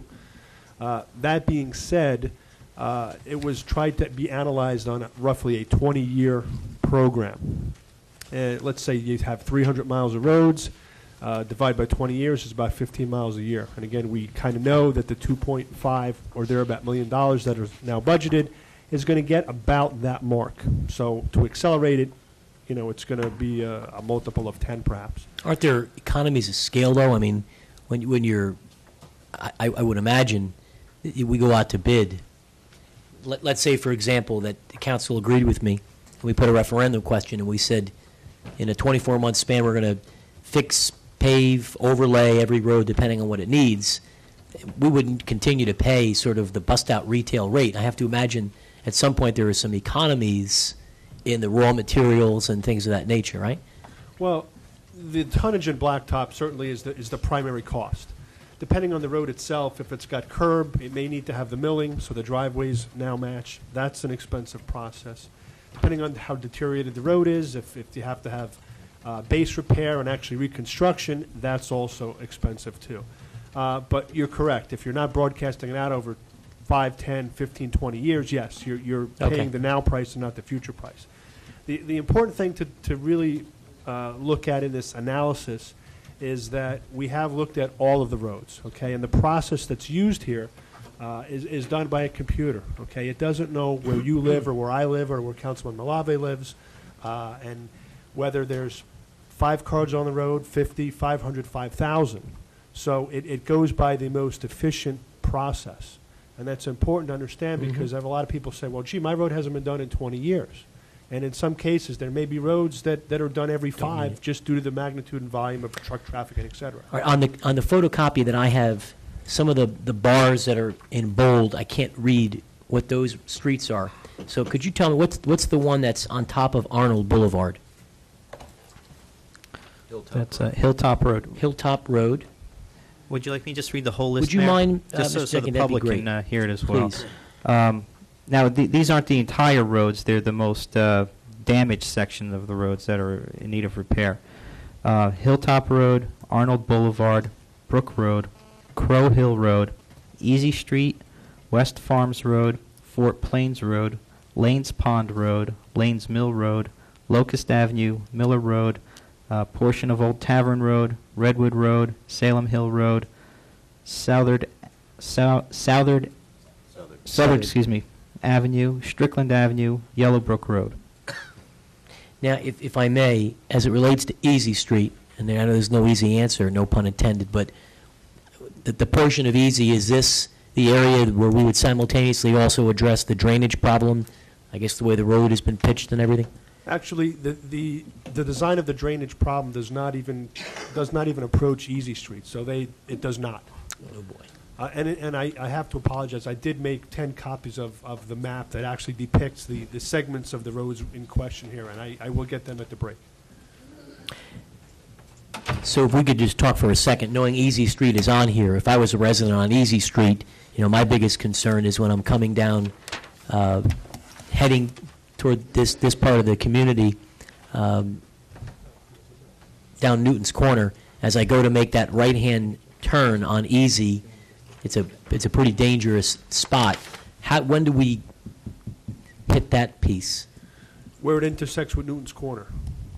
Okay. I think the manager has Okay. provided a map. And we can look at it from there. Now, this is 2.5. Does this, in essence, leave us back to zero until we allocate more money in this 2006 capital? That is correct. Okay. All right, members of the council, questions on this draft 2006 road program? I keep getting a call from a guy about 13 Westbrook, Bill. Go out there, talk to him, console him, whatever you got to do. I can't have him calling me all the time. If He can call me. I'd be happy to talk to him. He's a nice guy. Mayor, I have all the complaints you get work their way to my desk, and so just really trying to learn the town as best as I can. I rode all those streets and all those red areas on the map and compared them to what I knew residents were calling you about, and indeed it seems as if there's a portion of town or quantities of town that are all coming due at once. But I think it's important to realize that what's being recommended has to do in the best interest of the overall safety of the commuting public. But that's not to say the complaints you're getting are unwarranted. They certainly are. You know, the only thing I can add, because I get so many of these, and quite frankly, Mr. Davis was always very responsive in this regard. Mr. Zanecki's been responsive in this regard, as has Mr. Nunziato, is that generally speaking, it's been potholes that have needed to be repaired until we can get out and do the permanent plan. And I've been sending these emails to management, and I typically get a nice email back from our customer a day or two later saying, gee, thanks, the truck came out and they fixed my pothole. So I think we've been fairly responsive on those fronts. Yes, but again, these are temporary They're temporary solutions. fixes. Yeah. All right, are we I have prepared? More comments? Not necessarily on those roads, but I wanted to ask Bill something. On Burgerville Road, there's some orange cones now where the river's actually eating into the roadway. Is that something separate from what the town does? Is that, I know a few years ago it was fixed actually further up by the Oxbow there where the river bends, and I think that was either the Army Corps of Engineers came in. Are you familiar with what I'm talking about? We actually did that repair ourselves Okay. at So, the Oxbow. but I noticed those orange stanchions again were just recently put there, I guess in the last 3 or 4 weeks maybe. Closer but where, to Route 9? Closer to Route 9 than where it was in the past, yes. Well, again, that is not part and parcel of this process. But we could. So that wasn't the town that's what I'm asking. Who? I'm not familiar with that. I will have to look into that for you. Okay. All right, are there any other questions on this road recommendation plan for 2006? I'm glad to see Redwood, Bill. Okay. Okay. All right, I so guess council's, I'm not, my understanding is you don't necessarily do resolutions for this, but I guess a motion with council's Okay. blessing would be. I'd ask the member of the council make a motion approving the draft 2006 road plan. So moved. We have a motion, we have a second. Any additional comments? Hearing none, roll call, please. Mr. Malabay? Yes. Mr. Tabasco? Aye. Mr. Walsh? Yes. Mayor DeBella? Yes. All right, moving right along on the agenda, I'm going to ask that we handle 10-4 quickly, and then we'll save 10-3, because I suspect that's where we'll have the most discussion. 10-4, I'd call everyone's attention to the last page of tab 5 in our book. Condition of structures on Locust Avenue. Mr. Zanecki, would you talk us through this, please? Sure. I think that this is commonly understood to be the Price property where this dwelling is located. Again, becoming familiar with the town, my interest is, my immediate concern is in eliminating as many liabilities as I spot. And when I was introduced to this particular building, all sorts of antennas went up. I've inquired into the construction, with the construction official, into the structural integrity of the building. As you'll see in his memo, his feeling is that it is not sound. It is rapidly deteriorating and is somewhat of a public safety concern at this point. With council's, I would be interested in council's opinion or direction with respect to moving forward, doing what we need to do to prepare for demolition of this structure. Okay. Council, what's the pleasure? Is this our property? Yes, I'm sorry. Yes. It doesn't say This that is, there. I apologize. Yeah, on township property, I guess open space that was acquired not Right. too long ago. This is opposite Echo Lake. Mm-hmm. Correct. There's two Yeah, this structures. is the Price property. There's a pole barn that's in fairly decent shape, but this building is not. I hear periodically people asking for the use of a pole barn. Is this the infamous pole barn that's been sitting dormant for a while, or is this another one? No, you're thinking of the potato. You're thinking of the potato. No, this is different. Okay. Tater. This one's actually usable. With a little slight modification can be utilized Right. by the town. Well, if we decide not to, I'm sure that's something that can be marketed in the aftermarket pretty easily. I guess at this point, I'm interested in knowing whether or not we can proceed, what questions council may have on doing this. Some of my initial comments are, I suspect since it's our property, we have to absorb any of the demolition expenses. Do we have any sense of what it may cost to demolish the structures? Typically, removing a house is anywhere between in a neighborhood of $15,000 to $20,000. It's a pretty large-sized building, and depending on what materials are in there, but that's generally the ballpark. That's kind of high. I've done some construction in my days in the last few years, and I've taken some houses down. It's a little bit high. Put that one out to bid, Tom. We would put it out to bid. Put it out to bid. I'm overestimating. Now, you're not talking about you and your cronies with sledgehammers, Bob, and having fun one Just day. put it out to bid. I can get it done cheaper. Get some high school kids together, After we put it out to bid, I want to open it up to the public and see if we can get a better price than whoever we may give the bid to. Okay. We'll call it the Walsh concept. That's it. Okay. Okay, go ahead, I'm sorry. Something's been accomplished here tonight. We will go out to bid. We will get quotes, and we'll open it up. Okay. I mean, some additional questions. From a risk perspective, obviously there's a concern that there's some liabilities. It's our property now. We've only owned it for a fairly short period of time, and God forbid someone goes there and is injured on our property and any of these damaged premises, I take it we're responsible. Correct. Anyone have any problems with soliciting competitive bids to demolish the structures? We couldn't do it ourselves anyway. We'd have to go out to bid. Right. Yeah, you want to get a licensed hauler involved. That's the cost, the cartage. Yeah. Right. Any additional comments on this point? All right, so Mr. Zanecki, you'll go out and solicit proposals and come back to us. Yes. It's a Okay. safety issue. 10.3, the hotel draft ordinance. Welcome, Mr. Newcomb. Thank you. Call the council's attention to correspondence that Mr. Newcomb's office has obviously provided with respect to the hotel.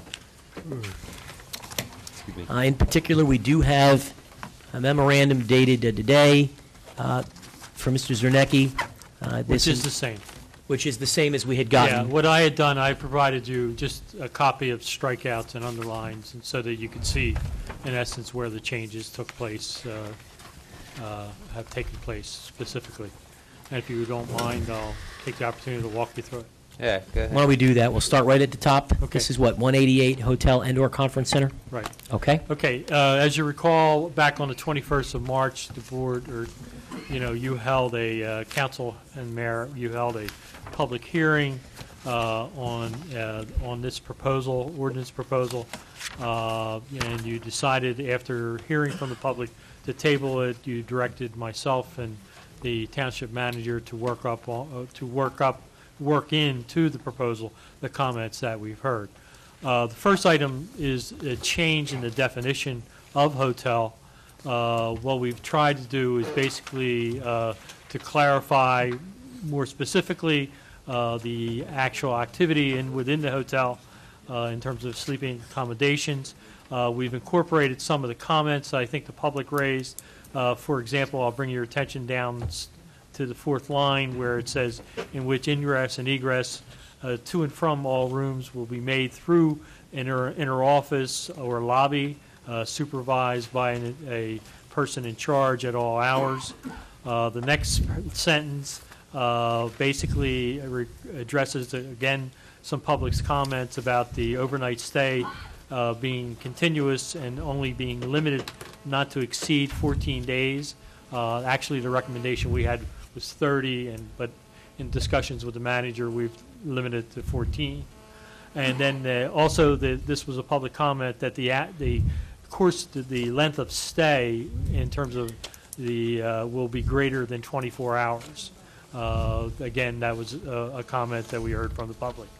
Not included here is there should be a line that states that there are permitted accessory uses within the hotel. Again, I think there was some ambiguity on the part of the public about the accessory uses, and so we will add permitting accessory uses within the hotel. They include but not are limited to, of course, restaurants, retail, and personal service facilities, banquet facilities, a health club, and customer laundry and dry cleaning services. There's no changes in the definition of conference center. In terms of the the special requirements for the hotel, as you know, I'll note on item A, the minimum lot area was increased from 3 acres to 5 acres. Again, that was responding to some concern on the part of the public. Down to F, the maximum impervious coverage was 75%, when that has been changed to 70%. And our reasoning for basically recommending 70%, and this is something that we may want to address at a future date, the HD zones, all right, specifically that is what the impervious coverage requirements are right now within our bulk standard, our area dimensions and bulk standards for the HD, which is, I would state that I think it's pretty much on the high side, and that we may want to review that and start thinking about the possibility of reducing that. But for right now, for this ordinance purposes, what we've done is changed it from 75 to 70, which meets the what is basically permitted within the zone right now. The next item, G, received a lot of comments in terms of the height. What we're recommending is 4 stories, but no more than 50 feet, so that this kind of gets into that issue that received a lot of attention. On the next page, parking. Would you say, you said just for the benefit of the public again? 4 stories. 4 stories, but no more than 50 feet. All right.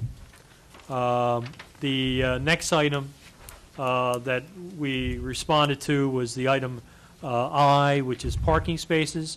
We've included 1 space per employee, and we've also made an amendment, or we've actually incorporated banquet facilities, so its associated restaurant and banquet facility shall be calculated based on seating capacity. And in this case, the 4 strikeout doesn't show up very well, but what we're doing is reducing it from it would be every 3 spaces, or every 3 seats, there would be a space required, not 4, as was previously there. I think that's basically it. What I might mention is that there were other comments which we are planning to address in other areas of the code. For example, the planning board is coming up with building design standards for non-residential activities, and hopefully that'll be here shortly to the council once they adopt the land use amendment, which will address setback and buffers. It'll also address the issue of off-street loading, which would be a very simple amendment, and also the issue of signage, which were again comments that were raised by the public at the public hearing. So that's where we're at right now. I'll entertain any questions or comments. Mrs. Zernecki, do you want to start first? I do. I just what I want to convey is really more of my concern about the quality of what the current zone actually allows, both in terms of height, but more importantly in terms of the visual quality that, if it's not improved, would create along the Route 9 corridor. I think what I would like to do, and maybe you can inform me a little bit about your history with this, but dust off the design guidelines that came out of the Western Monmouth study, not the zoning recommendations or anything like that, but the design guidelines, so that the value is enhanced when you can go from one community to next and see some sense of harmony in the quality of design that you see. For example, one thing that guideline talks about is having a defined edge. That creates a nice, a really appealing visual, but the fact that the height restriction right now is based on how far you can set back your building means that there's almost no possibility of having a defined edge along that road.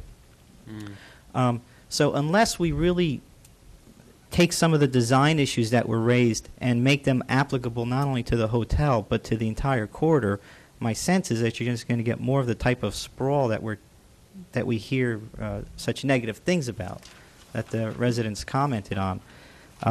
So really, through this exercise, my concern was raised about other things. So that's all I wanted to say. I think Mr. Newcomb responded to the general concerns as best he could. Obviously, some of the balancing issues that council is going to have to raise is, on the one hand, the call for a quality structure with the concern about the height. That's one thing we really talked about, that I think when you start going too low, you start calling for some of those structures that may not be on the higher end, but obviously you have to balance that with the concern of not going too high, which doesn't transition well into the residential neighborhoods. So this is what we came up with, and we'd be happy to hear your feedback. All right, Mr. Malave, we'll start with you. I'd ask that everyone try and get their comments out individually so we can just go right down the line. Well, this is certainly an improvement over the original proposed ordinance.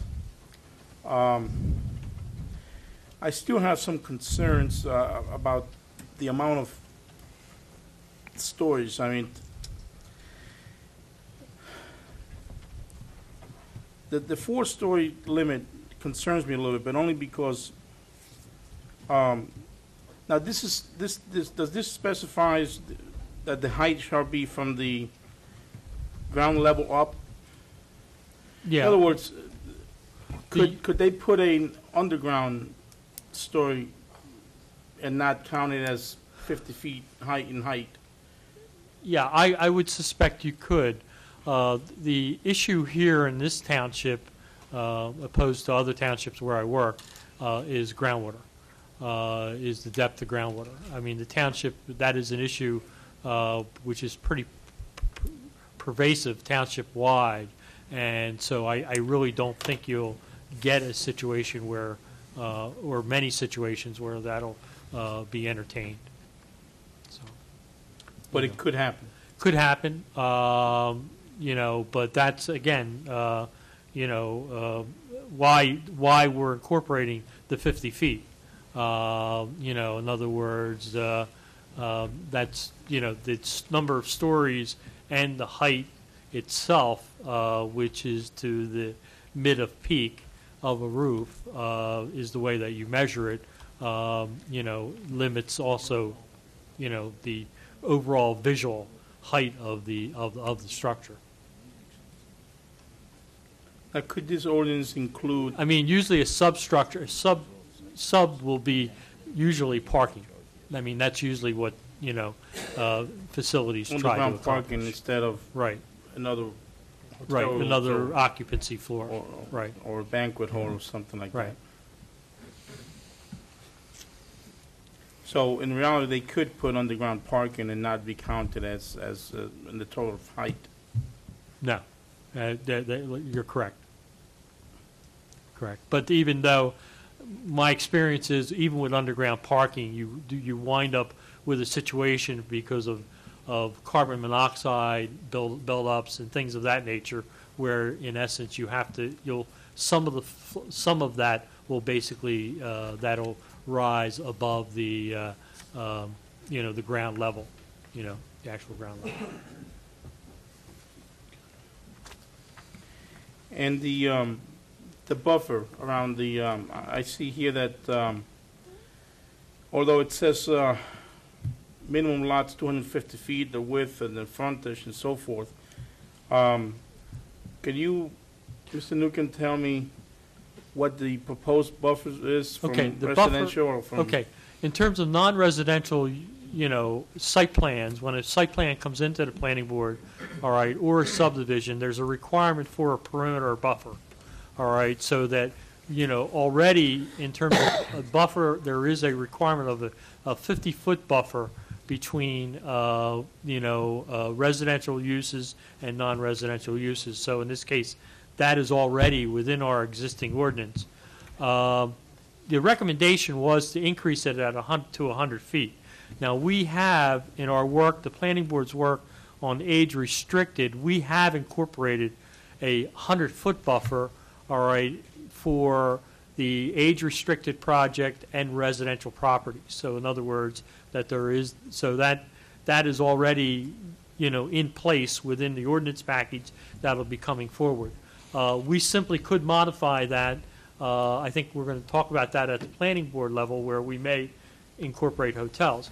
Again, I share Tom's concern about, the Route 9 corridor, especially in terms of, the overall design standards. And it's one of the reasons why I had recommended to the planning board to actually do building design standards, so at least we're addressing the building, and then we can look at, the placement. What Tom is referring to is the placements of the buildings, so to speak, within the corridor, which the Western Monmouth Development Plan did address and made some recommendations.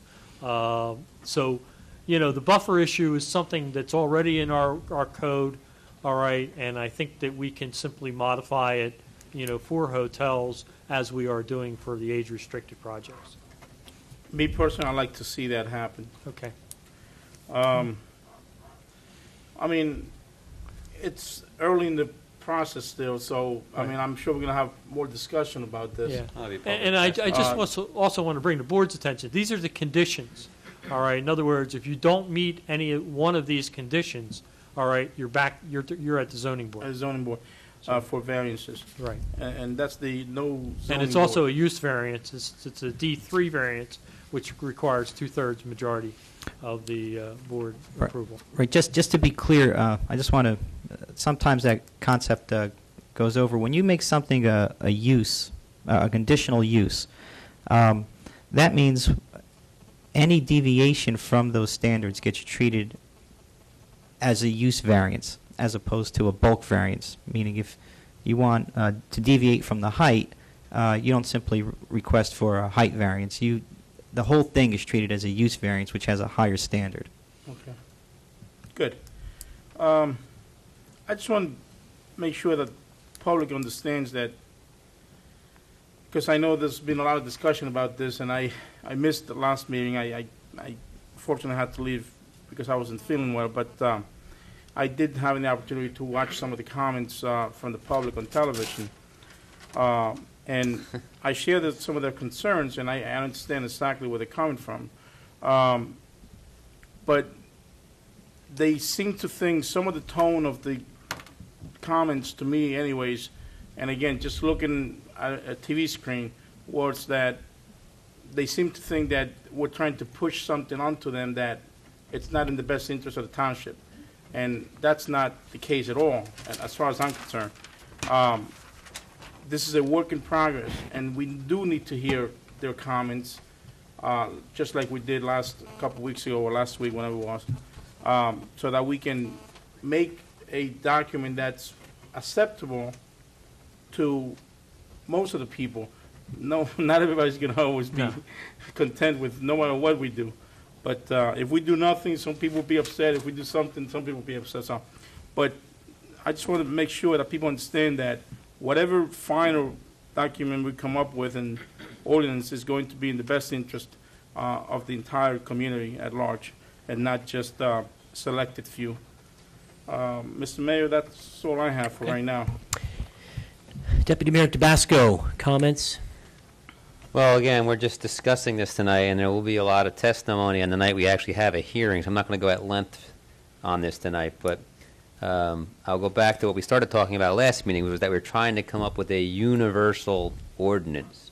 And looking at what Chuck did here, it looks like it can be universally applied throughout all the zones, whether we're up talking about 33 or 9 or along 547. So in that, I think we have succeeded. As far as the height, Juan already brought it up. If there is an entity that wants to come in and possibly put something bigger in a spot that we all feel is a good spot for that, they still have recourse, which is to go through a zoning hearing. So I think we're okay for now. We can discuss various pieces of this later when we get into hearing from the public and from other professionals and even from ourselves. Yeah. Even if I may comment on the issue of zoning, working for a number of zoning boards, it's always prudent for the planning body, all right, your legislative body within, working with council here in terms of coming up with standards and things of that nature, to provide the zoning board with things that in essence guide their process of identifying or of reviewing the proofs that an applicant places before them. So I think even, having something like this, all right, I think is a good tool for them when they do get entertained with a deviation. Okay, Mr. Walsh, comments, observations?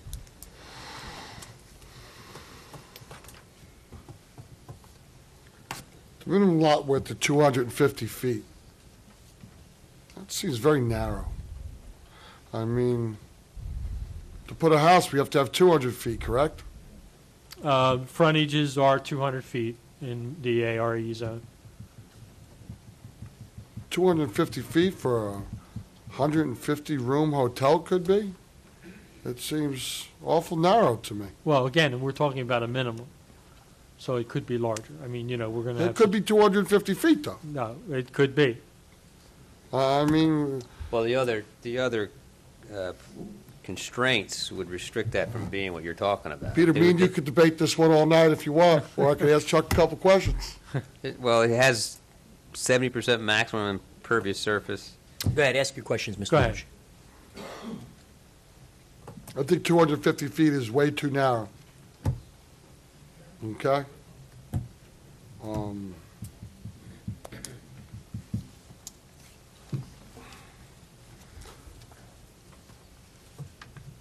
I have something I need to ask in general. I mean, this is a lot more restrictive than the one you initially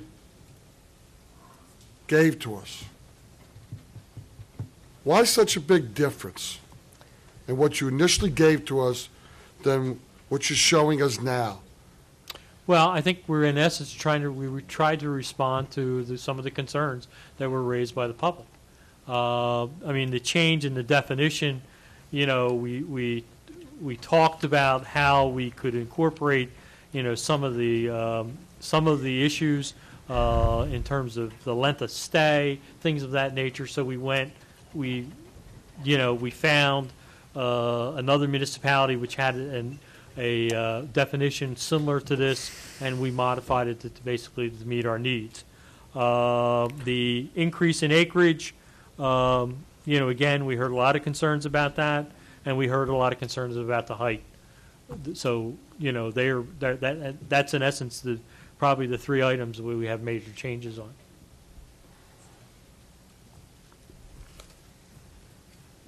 Since we'll be discussing this more, that'll be suffice for now. Let me ask, loading docks and slips for deliveries were mentioned. I see nothing about that here. Okay, that is something which is already in our ordinance. It's just a minor word change to include hotels.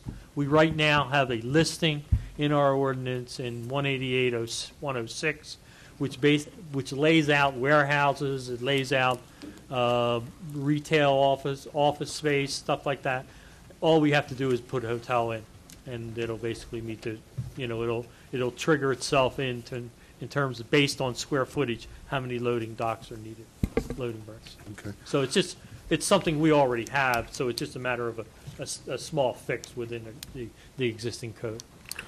Is there something we could put in here, saying about how wide the roads have to be in case fire equipment had to get into? We already have that. We have that already within our ordinance in terms of non-residential, so that I feel as if those items are already covered.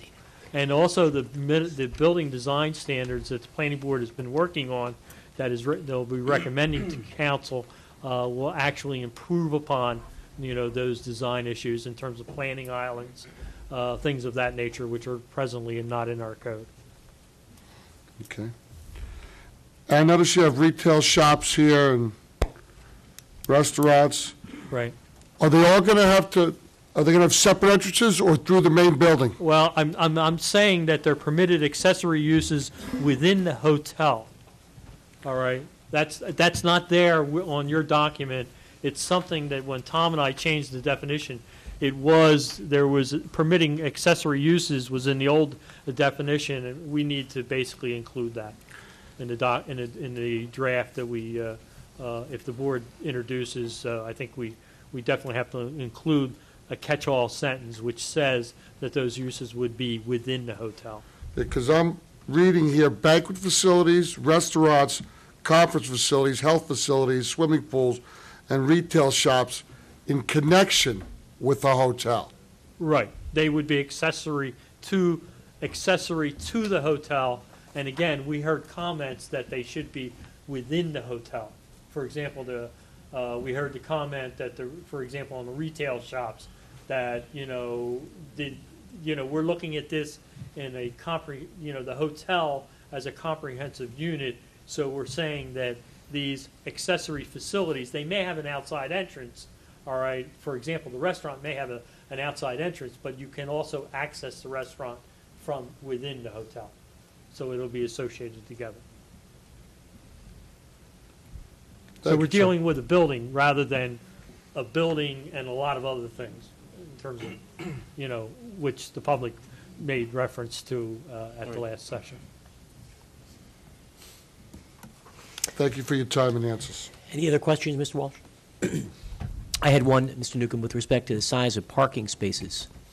There was some concern raised that the parking spaces should be made wider.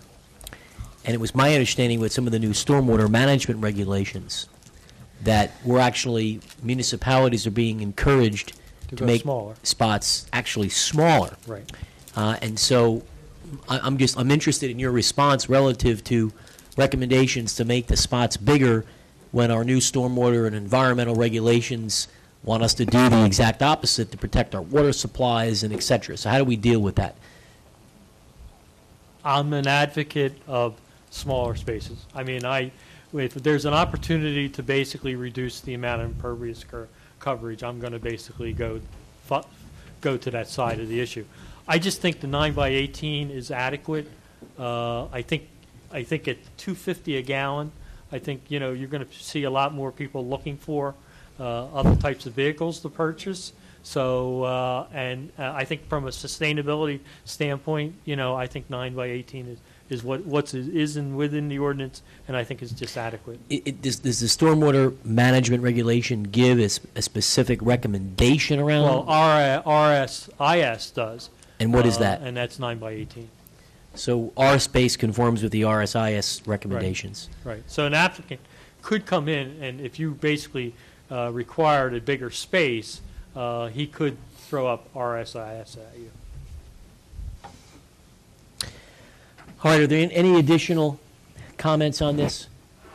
Yes, sir. My recommendation to the council is that we ask Mr. Zernecki and Mr. Newcomb to lead the process of officially making these modifications to a proposed ordinance that we could, I don't think we're yet in a position to have a first reading. I'd like us to officially have it on a workshop where everything is back together in one space with all of the underlined corrections, what have you. We can workshop it, which gives the public an opportunity to comment at a workshop session. Then we can have a first reading, because we may get more comments during a workshop rather than advertise by way of introduction and then have to pull it. Okay. So, everyone agree? So what you're saying, just to give a timeline, is that the first time it would actually be up to be adopted would probably be June. If you have a reading after a workshop, that'll probably be early in. Looking to June, Yeah, you're looking- June. That seems about right, timeline-wise. And I will work on the minimum lot frontage issue for Mr. Wall. Thank you. Thank you, Mr. Newcomb. Mr. Newcomb, appreciate your updates. Want Height, to talk about height? it sounds as if the 4 stories appears to be an appropriate compromise. Do you want us to come back with a recommendation, that recommendation for the HD zone? I apologize, I see where That's you're all right. going. You were talking about the fact that right now, Non-residential, we have yeah. nothing Oh. in the highway zones with Yeah. respect Well, to height the only thing you restriction. have is your side yard requirements, kind of, and your size of lot kind of limits your height. Right. Mr. Zunecki, do you want to open up this conversation, your recommendation? Well,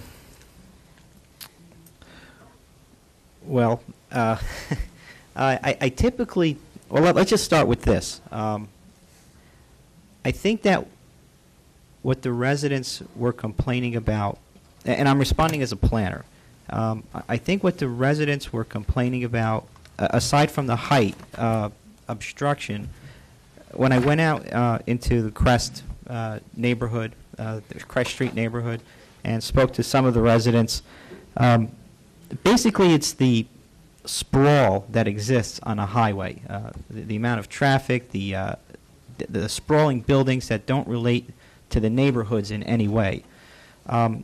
So I think what planners generally feel today is that one-story structures are the epitome of sprawl development. They typically attract the lesser quality architecture, and therefore they're what we call a building typology that doesn't relate to a residential character. So at the risk of being dipped in tar, I would say that I generally favor a minimum of 2 stories in order to get better architecture and to create a better sense of place. Whether or not council is amenable to allowing buildings to go up to 4 stories, creating a minimum and a maximum, that's a policy discussion that you ought to have. But I would just say again, looking at the design guide for Route 9, I believe that's where the highway corridor is going, is somewhere between 2 and 4 stories. Right. All right, Mr. Walsh, we'll start with you this time. Comments on this? I want to make something clear. I mean, I didn't discuss with you 4 stories for the hotel, because I'm not in the mood to debate it at this moment. We're going to debate it some other time. I'm not saying I'm for it. What we're talking about, the concern is that there currently isn't a height limit. And so we're Right, trying to not get just some hotel. I believe guidance, there's a some immediate guidance. No. Where's the 35-foot height limits in Howell Township right That's now? Residential. residential. There's no restriction. Mr. Zunecki uncovered through this hotel process that there are actually no restrictions in any of the Howell laws in the highway zones with respect to height. So the topic we're having now is, it's good this hotel discussion came up, because there's nothing that prevents, with the exception of the setback and the height relative to setback, there's nothing that could prevent someone with a deep enough lot on Route 9 from building a 7-story structure right now. Right. So the discussion we're having is an at-large philosophical discussion with respect to how can we implement some restrictions so that we don't have a building that is taller than we might like to have. Is that right? Right. Okay. I like to keep it at 35 foot, like it is now, like everybody always thought it was. But it's know what? but it isn't that is the problem, Bob. Well, that's his opinion. That's okay. No, Well, I don't know. I have a hard time with this one. I mean, all the buildings that have been built in Howell, people had to have seen 35 foot time and time and time again. I don't think they would have missed that. Well, How tall is the global? I don't think so. I think there's a lot of intelligent attorneys, architects, engineers out there. I don't think they've missed it for the last 40 years in Howell. Maybe they have, though. yeah. But Bob, Maybe I asked Stanley. you talk to the engineers and stuff like that who do a lot of work in the township, and what they'll tell you in terms of height, what limits you is the lot itself, because our side yard requirements in our non-residential zone, all right, increase this way, all right, As you as go you up. go up, and so because I quizzed several engineers who work a lot in the township, and I said, what's your thoughts on that? You know what I mean? And they said, well, it's always the property that kind of like drives the product. because of, the width, your side yard requirement. So, Uh, maybe it isn't an issue as much as we think it is. No, actually, I think you're probably right in terms of the 30 or 40-year time frame, but my understanding is this might have occurred in the past 6 years, that the ordinance for the highway zone was revised going back maybe 5 or 6 years, and perhaps that bulk standard was left out. So maybe I'm 35 years correct out of 40 here, that it was there for a long time and people saw it. Yeah, but right now I think there's an exposure. And, set it at 35, whatever council agrees, I think we need to get something in place. What was it before? Do you know? That I don't know. Don't know. I'd have to... Mr. Nunziata, do you have any recollection?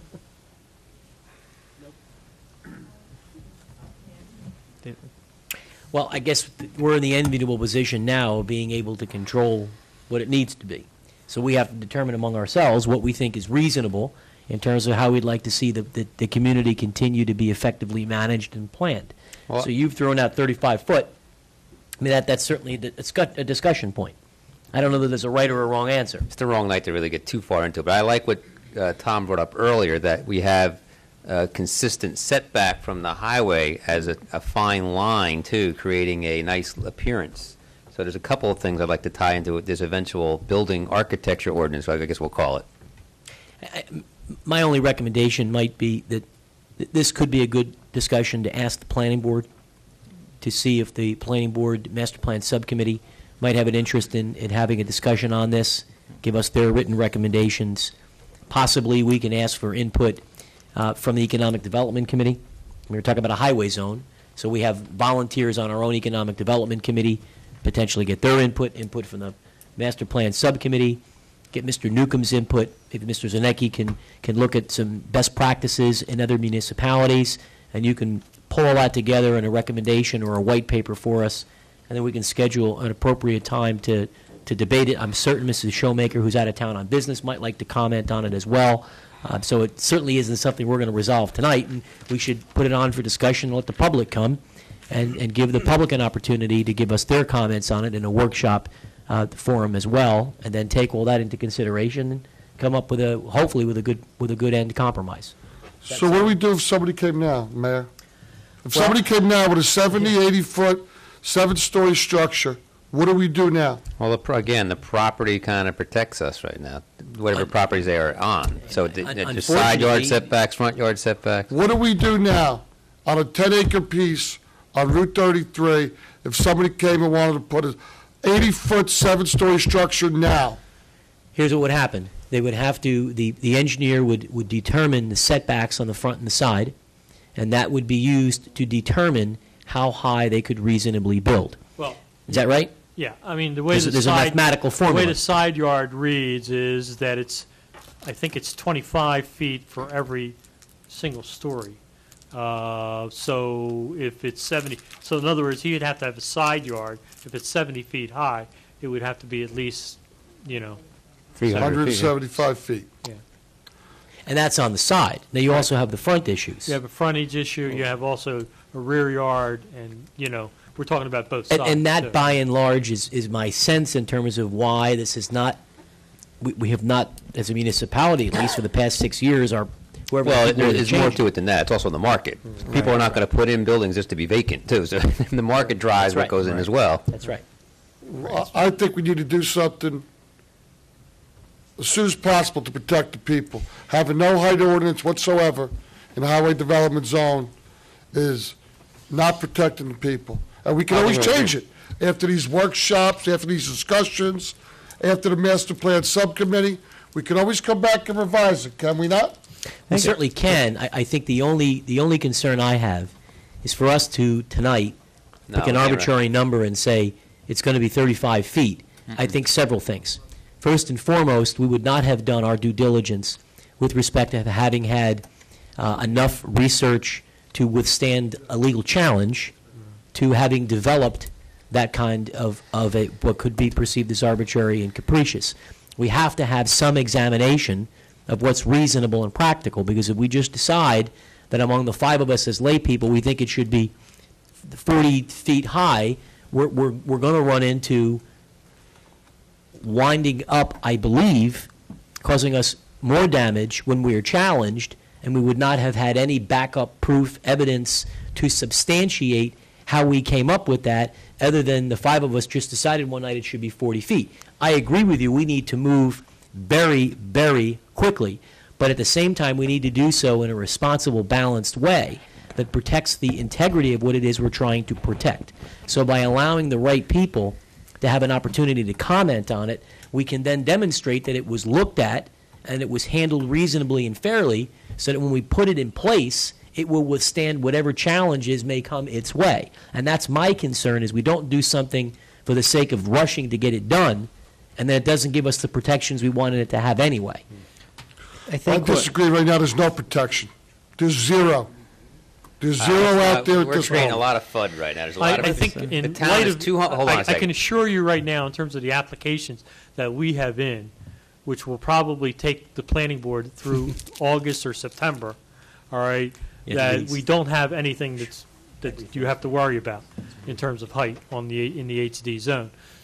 So, I think I guess my point of raising that is that I think you do have some time to really study the issue a little bit.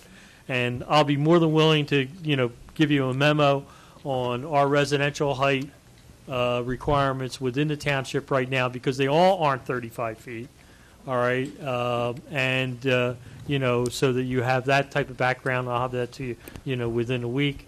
And I can also start pulling some of the stuff from other townships around us in terms of height, so you have that within a week. I think the mayor's saying do it well, and you're saying do it now, and I think we can accommodate both. Good.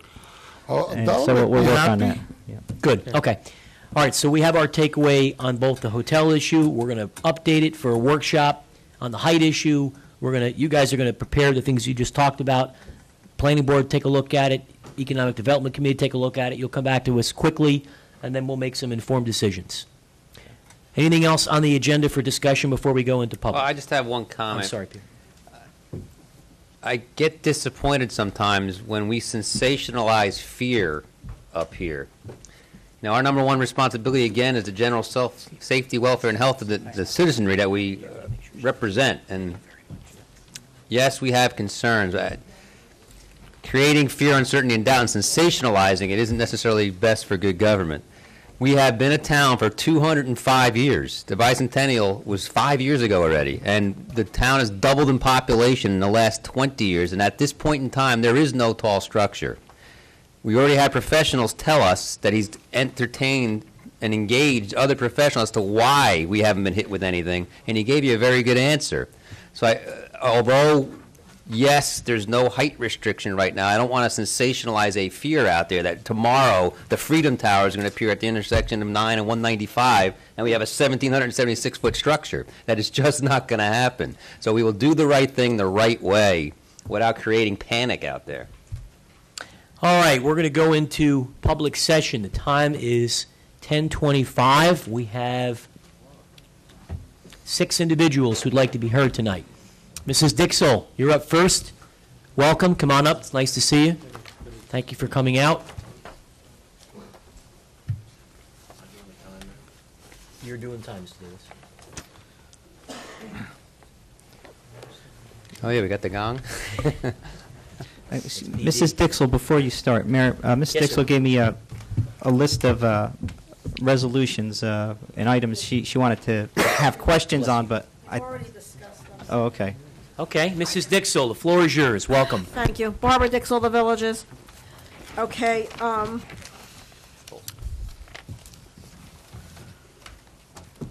Saturday, April 1st, front page, Asbury Park Press, utility calling for 23% hike in water rates.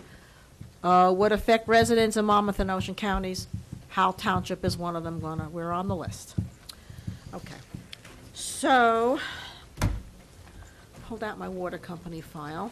Now, as you know, I was directly involved in the original water company case with Judge McAfoose in 1999. Now, page 20. While she's looking that up, what she's alluding to is that all the other towns are supposed to be brought up to our rate first before we continued to go up. Well, let me tell you, when the villages went out and forced in buses to every hearing, we insisted, because we paid the highest water rates, this our end, because of the Adelphia Water Company, we paid the highest water rates in the state of New Jersey. So we went along with the sale to New Jersey American just to get out of the clutches of Hovnanian. The judge decided that Howell Township or Adelphia Water Company would get that decrease plus 2 more. So we got the decrease in 1999. We got the decrease in 2004. It was, I think, a 30%. I think, if I remember, Mr. Gannon, the sewer went up 10, the water went down 20. I think. Oh, okay. Well, okay, and I did get a letter from Mayor DeBella, who was good enough to share a memorandum with me that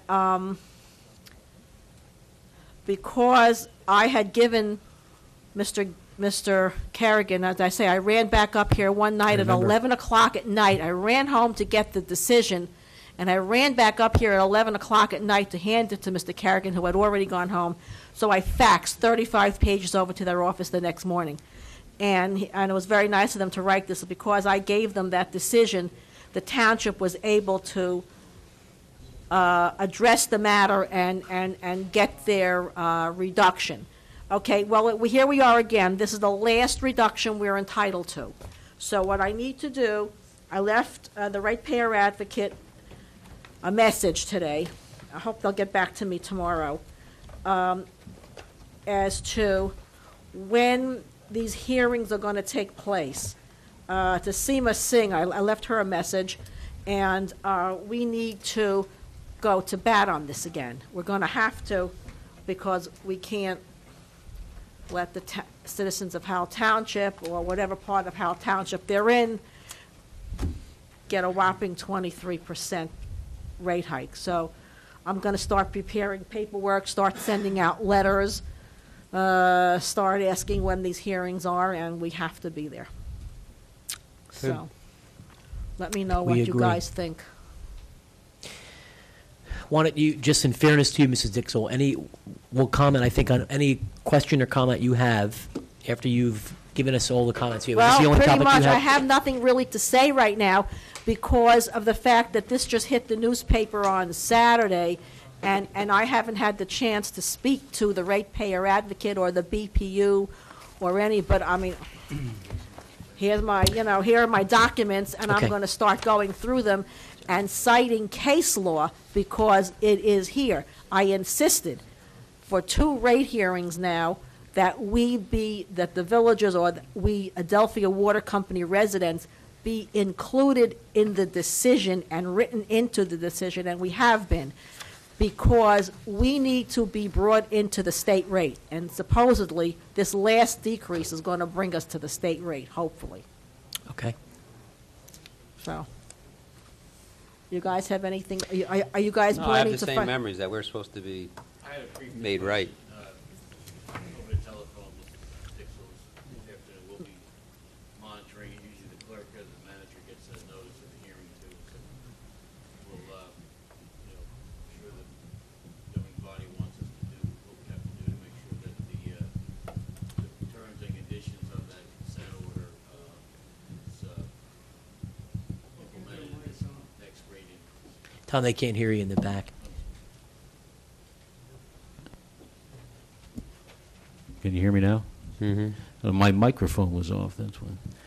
I had a brief discussion with Ms. Dixell, and the municipality should be getting a formal notice, usually to the clerk's office, so that'll give us some information. If not, we'll intervene with the ratepayer advocate who we're involved in with Parkway Water. So we'll work it out, and hope for the best.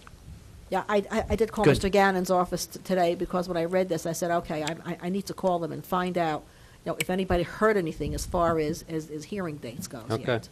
All right, we'll keep you posted. Thank Yeah, you, Mrs. please, and I'm going to Dixon. say, I'll keep you posted. I'm going to start sending Please. out letters, but whatever I send out, I mean, I'll give you guys a copy of it. Please copy us on all of it. Thank you, Board. All right, thank you for your comments. Mr. Boland, welcome, sir. Come on up. And one more thing, please. I agree with you. 4 stories, no more, please. Good. We don't want to make an eyesore.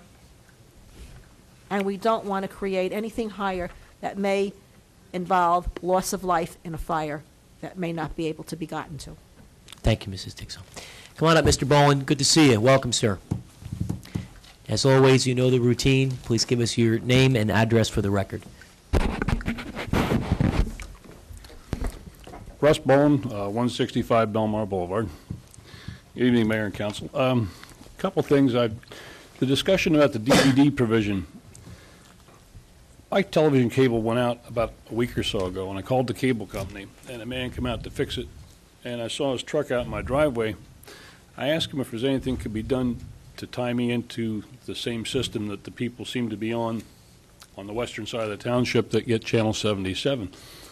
He says, why, you don't get that? And I said, no, I believe my system on the eastern part of the township is connected with the Wall Township channels. He said, I can fix that. He went up, did something on the pole, and now I get Channel 77. You're kidding.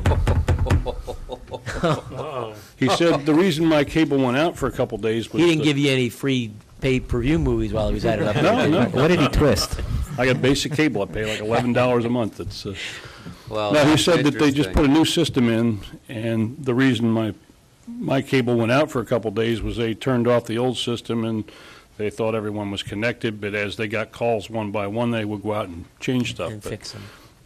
I don't know that would work everywhere in the township, but it's worth a phone call. Well, that's a great perspective, because I know I've received phone calls and emails from residents who live, in particular, right off Asbury Avenue, who have said they're a part of Howell Township. They'd like to have the cable channel, but they're getting the Wall franchise distribution system, which does not include Channel 77 in our lineup. Right. So could we, Mr. Zarnecki, reach out to Cablevision and request that anyone with a Howell address, which includes municipal zip codes that are Farmingdale, Adelphia, Freehold, Brick, what have you, that they're all getting Channel 77. And Mayor, maybe we can use Mr. Boland's example to help our case. I suspect if you call customer service, they're going to say, no, you can't get it. But you talk to the people that actually do the work, and he just had to switch a wire, and that's all there was We to it. probably have a contact on the management team. I'm actually meeting with our broadcast advisory committee next week. And Great.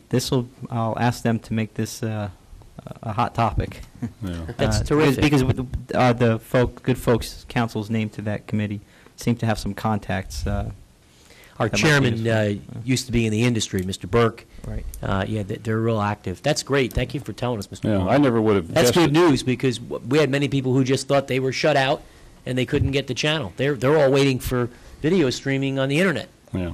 Well, that won't only work for people who pay the extra money for the DSL connection. correct, If for you're the on high a speed. telephone line, you'll never get it. It'll take Which I just want to comment on your discussion about the provision of DVDs. $25 struck me as exorbitant, and $10 sounds a lot better. But as Mr. Walsh pointed out, those things cost 50 cents a piece. And once the machinery's in place to make a copy, all somebody does is pop an empty disc in and click a mouse, and $5 would be plenty. Well, I think there's some intention that it doesn't just become a nuisance thing where somebody, because it's so inexpensive, says, hey, why don't you go make 100 discs of every show for me every week, So there's some intent to that, too, where it isn't abused. Well, that's just my point. The primary reason I came tonight I wanted to talk about was the cluster ordinance. I've spent a lot of time reading that, although there's not much to it, and contemplating the consequences of it. I think it doesn't lead to the results that everybody had in mind, perhaps, when it was enacted. The idea of preserving open space is a laudable goal. We all like the idea. And if someone came in with a 100-acre piece of land they wanted to build on, and you could convince them to crowd all the houses in the corner and keep a big open, dry area available for the public, it's great. But I think I've seen situations where builders come in for approval to build things, and they own a large piece of land which is largely unbuildable due to wetness. But the way this ordinance is written, if you got 150 acres and it's zoned for 3 acres, then you're entitled to build 50 houses. When in reality, if you subtracted out the wet areas, you might only have legal space to build half that many houses. What gives the couple sentences and changes I come up with, I thought would greatly cut back the amount of building that can be done in some of these clustered subdivisions, is where it says all yield map lots have a reasonable probability of being buildable. Change that to be buildable in strict compliance with all township ordinances. That would knock out a lot of lots. Well, let's ask, I mean, with your master plan this year, isn't buildable acres under consideration as opposed to total? I had a discussion with Russ before the meeting tonight and started, and what I realized is that he was not privy to, the land use plan element that we're working on, and also the proposed ordinance package that implements the policies of the land use plan. And one of the provisions of that is that we will be changing, or recommending to council that the definition of density be changed, where in essence you have a gross parcel, and density will be, defined as the actual number of lots less the undevelopable ground. Right. That in in essence you have a net density that you'll be able to build on, and also that we have, we'll have certain other requirements which will pretty much, development options that pretty much will, I think, will limit the amount of development in essence that it can take place. So what I told Russ last night, or what I would do tonight, I would forward to him the material so that he can basically become familiar with it in terms of, I had no knowledge of this before. Speaking to Chuck this evening, I was talking to him while you were in your executive session, and he said, oh, well, the new master plan provides for that. But on the other hand, I started attending master plan meetings late last summer, and I don't know that there's any end in sight. The idea of waiting for the master plan to be adopted is like watching a glacier melt. If you could fast track this particular ordinance, I think you could eliminate a lot of houses in the next 6 months, and I don't see us getting the master plan adopted anytime soon. I think it's a good idea. Well, yeah, but I have some real concerns with yield plans. I think the yield plans have the tendency to, become the focus of discussions, and I think, changing the definition of density, providing a sound open space requirement that not only, that basically says not only are you going to give us X percentage, but you're going to give us Y percentage of uplands, in that open space also, gets you more than what, just doing a yield plan does. And I think, I think hopefully we'll have one more hearing on the 27th, and, hope it'll go through, and It'll come to pretty council. much it'll be in your lap. Now, I'd be more than willing to look. What I said to Russ earlier, I'd like to look at this, as opposed to what we're doing, you're recommending, and see, and let him also, look at it and see if what we're proposing basically does, meets the same thing. So, Okay. In your last week's article, or Desk of the Mayor article in the Howell Times, you said that you'd like to see a complete stop to all residential growth, but we don't have the legal authority to do it. And the upzoning idea went over like a lead balloon. So this just what I'm proposing here, I think, is a way to scale things back. I agree. I think it's a great idea. That's actually been the approach I think that we've taken, is that, in essence, even though, the downzoning, we've made some significant changes in that area. I think in terms of, the changing of the definition of density and utilizing the cluster provisions, by, requiring a higher number in terms of open space, and also requiring some of that open space to be actually viable, buildable land, I think will get us the same thing. I'll leave you with that, but I say, just at a minimum, subtract out all the wetlands, and I see development plans approved where people have a house with the multiple acre lot, and the wetlands line runs 50 feet behind the house. They're paying taxes on a huge piece of property that's useless, and they don't know it's useless till they apply for a permit, and then they blame the town for being the bad guy. You're right. So we are going to look on to see how we can incorporate Mr. Boland's I'm recommendations. going to take a look at it, see if it, All right, and this will come up during our master plan discussion. You think of it Well, I think bring it it's up? with the ordinance package. with the which, ordinance you know, package? We which can is add it simply- in there. Yeah. Terrific. Thank you. Thanks for the help, Mr. Boland. We appreciate it. Ms. Wisner, welcome. Come on up.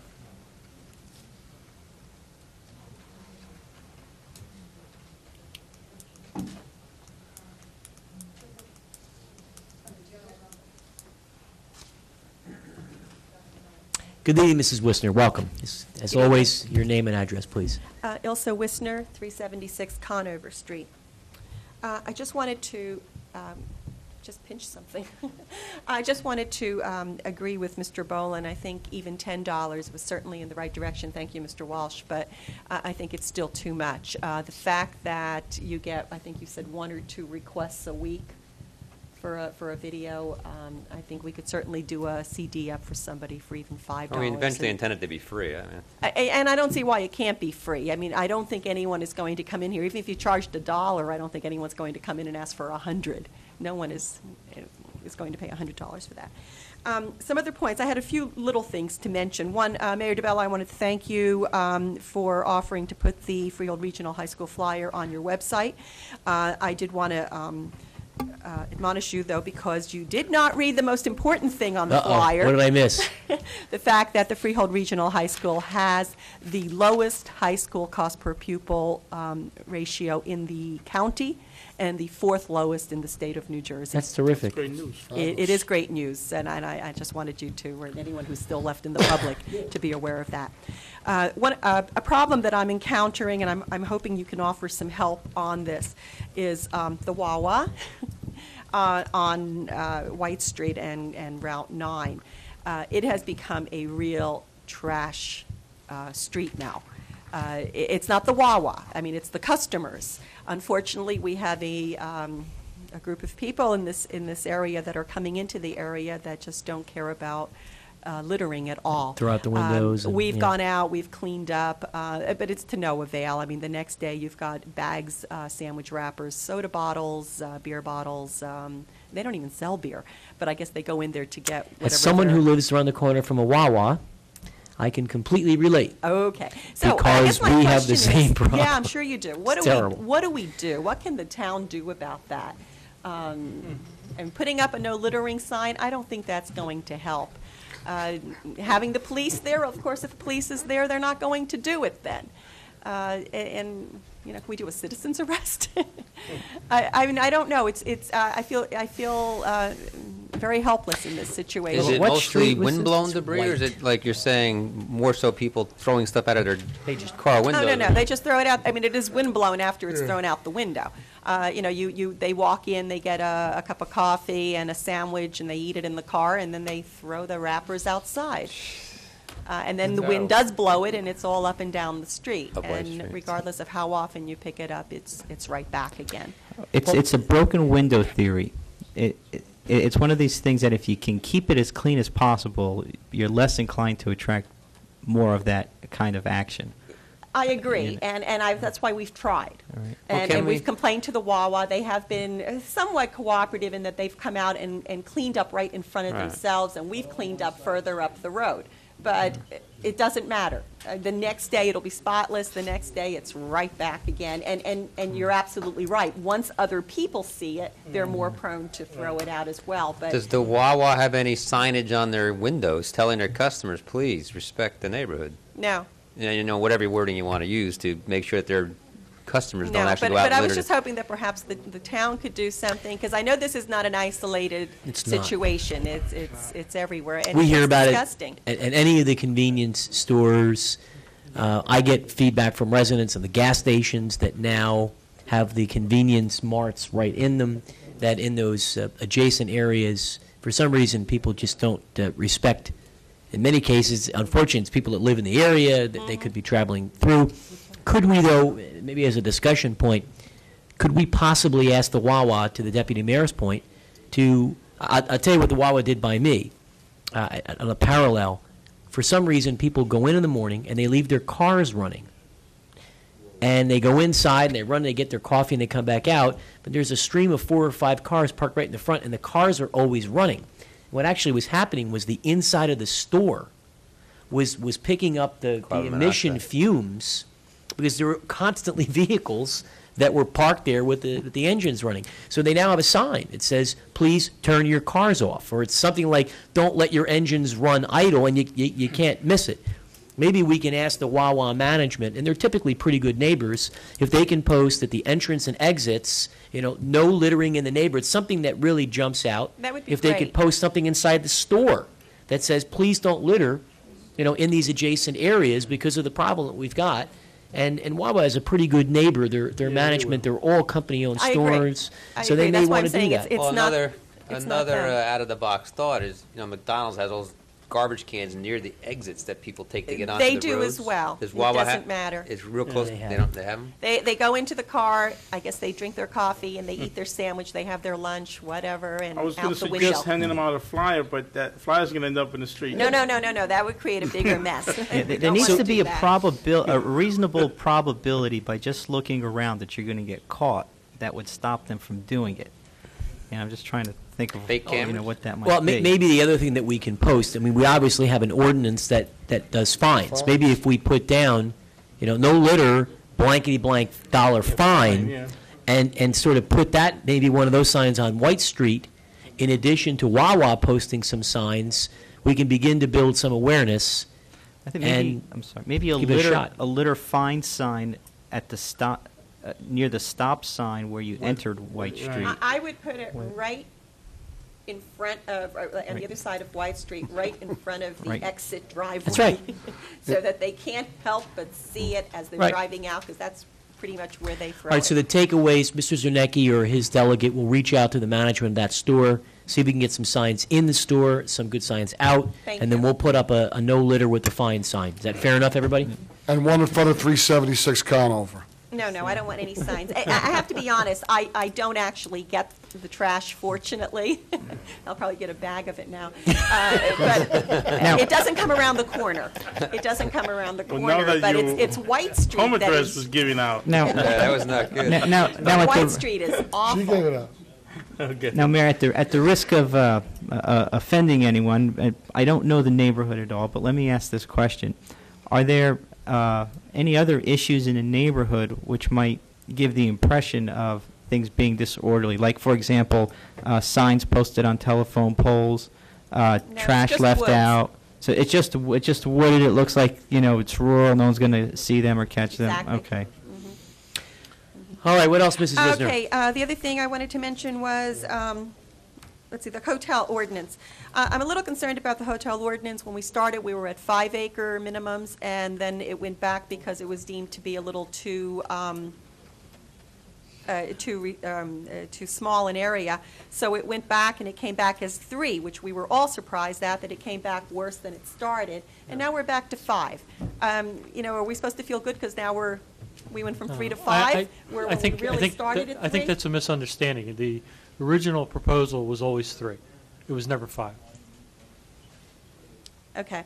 I would strongly urge and hope that you all would do something to make it closer to 7 to 10 acres minimums. I think 5 is just too small a lot for something like that. When you consider that if I had 5 acres, I could put 2 houses up. And I think 5 acres is just too small for a hotel. So I really would urge the Okay. council to go to 7 to 10 acres minimum. And the last thing that I have has to do with the COA team. I have some reservations or concerns about that because of the fact that we are in a remediation currently because of an MOU that was signed. And so with all due respect, I do question the membership of the team. And I'm not sure that it would be appropriate for anybody who was on the original team to continue to be on the new team. I find that it's kind of a conflict at this point, since that's the reason where we are. The only thing I guess we can tell you, Ms. Wisner, it was the unanimous wisdom of the council that we wanted to have some continuity of people that were on the team originally to be on the team now. And it just in fairness, it is not because of an MOU that we're back in remediation. It is because the potential applicant feels they didn't, quote unquote, get a fair hearing. And they feel that the MOU at least warranted them to get the fair hearing. But it really isn't the MOU they're challenging. They're contending, and it's now public record, they're contending that they felt as if the municipality did not negotiate in good faith and that, quote unquote, never intended on giving them a fair hearing. So it isn't so much, I want to, because a lot of people have asked questions about the MOU, and it's my understanding, and now Mr. Gannon can clarify, that it is not the MOU that's in question. It is their objection that they never got a fair shake. In terms of the mediation team, I was on the team the first go-around, and I would never have even known what an MOU meant until our COA council said, you know, this is a good way to attempt to get them to withdraw their objection so long as they get their fair hearing, et cetera, et cetera. Round three.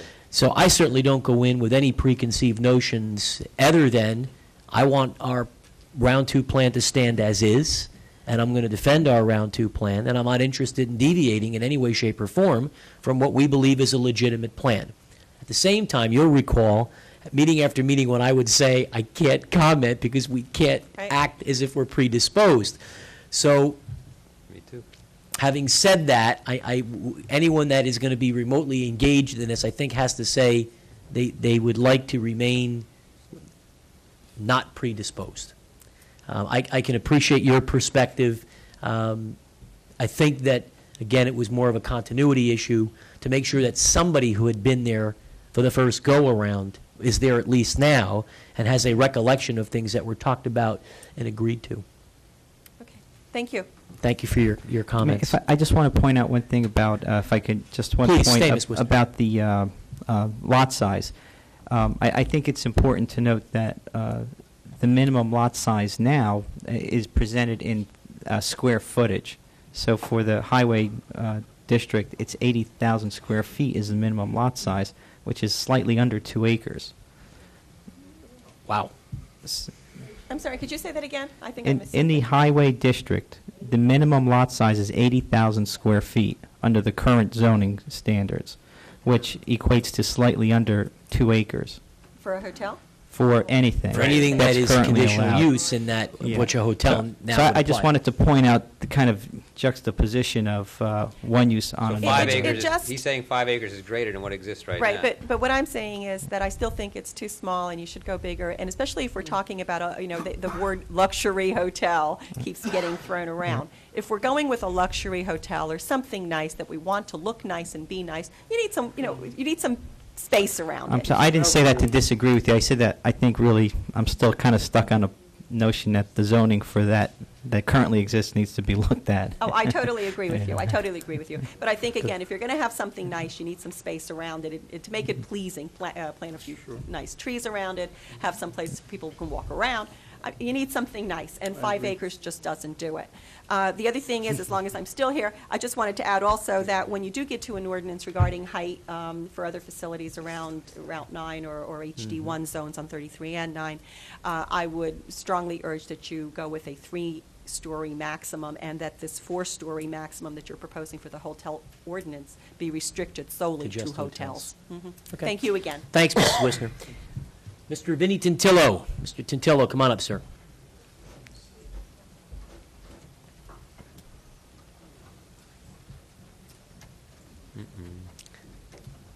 Good evening, Mr. Tintillo. Welcome. Just please give us your name and address. Vinny Tantillo, Casino Drive. Hello, everybody. Yeah, Vinny. You too, Penny. Nobody says hello to you. It's late. I'm not going to go through everything, but a couple of things. Could I get a copy of the hotel ordinance? Sure. Can we get, Mr. Tintillo, would you just say aloud your address on Casino for Mr. Zanecki or Mr. Davis? 660 Casino Drive. 660. We'll mail you a copy of the current draft. It's not the final, obviously, as you know. Yeah, I know. Maybe I'm confused, but Did you say on that plan, it's 250-foot frontage for the hotel? Right now, the minimum frontage is 250 feet. And did I hear you say 100-foot buffer on each side? I said that we could, in the buffer ordinance, require a buffer How do you of do 100 that feet. on 250 feet? I totally agree with you. So now you got a 50-foot. But that's from residential uses, so The adjoining So- residential use. adjoining residential. All right. The other thing is, I can't get into it, it's too late. Why did this go to the planning board and not the zoning board? Why did what go? This plan for this hotel. There is There no is no application. plan. It didn't go to the planning board. There's no application. No, there's Okay, not. so in The other words, application is still incomplete. okay, so this hasn't cost them anything for the planning board, application fees, nothing. The only thing I think we know, Mr. Tintillo, is that an application has been submitted to the planning board, but it's going through the process of determining whether it's complete, and I don't know that it's been deemed complete. It has not been deemed complete. They're required to submit escrow funds, at least for the engineer, to basically to conduct his review. Okay, they've been required to do that. So in other words, all this time and effort and all the professionals' time and money that we're paying them is free. No, They No. haven't been paying for this. no.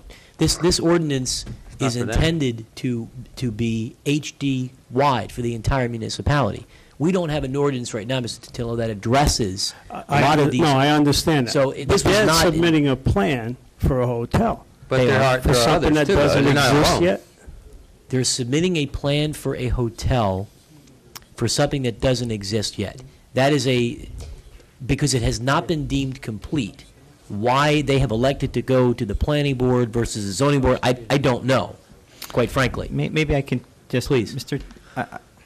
In general, what governing bodies do is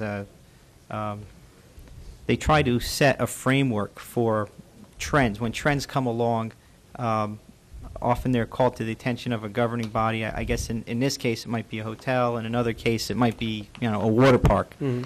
And before these things are hashed out at a zoning board or a planning board, what the council, through its professionals, tries to do is create a framework by which those boards can look at these types of applications.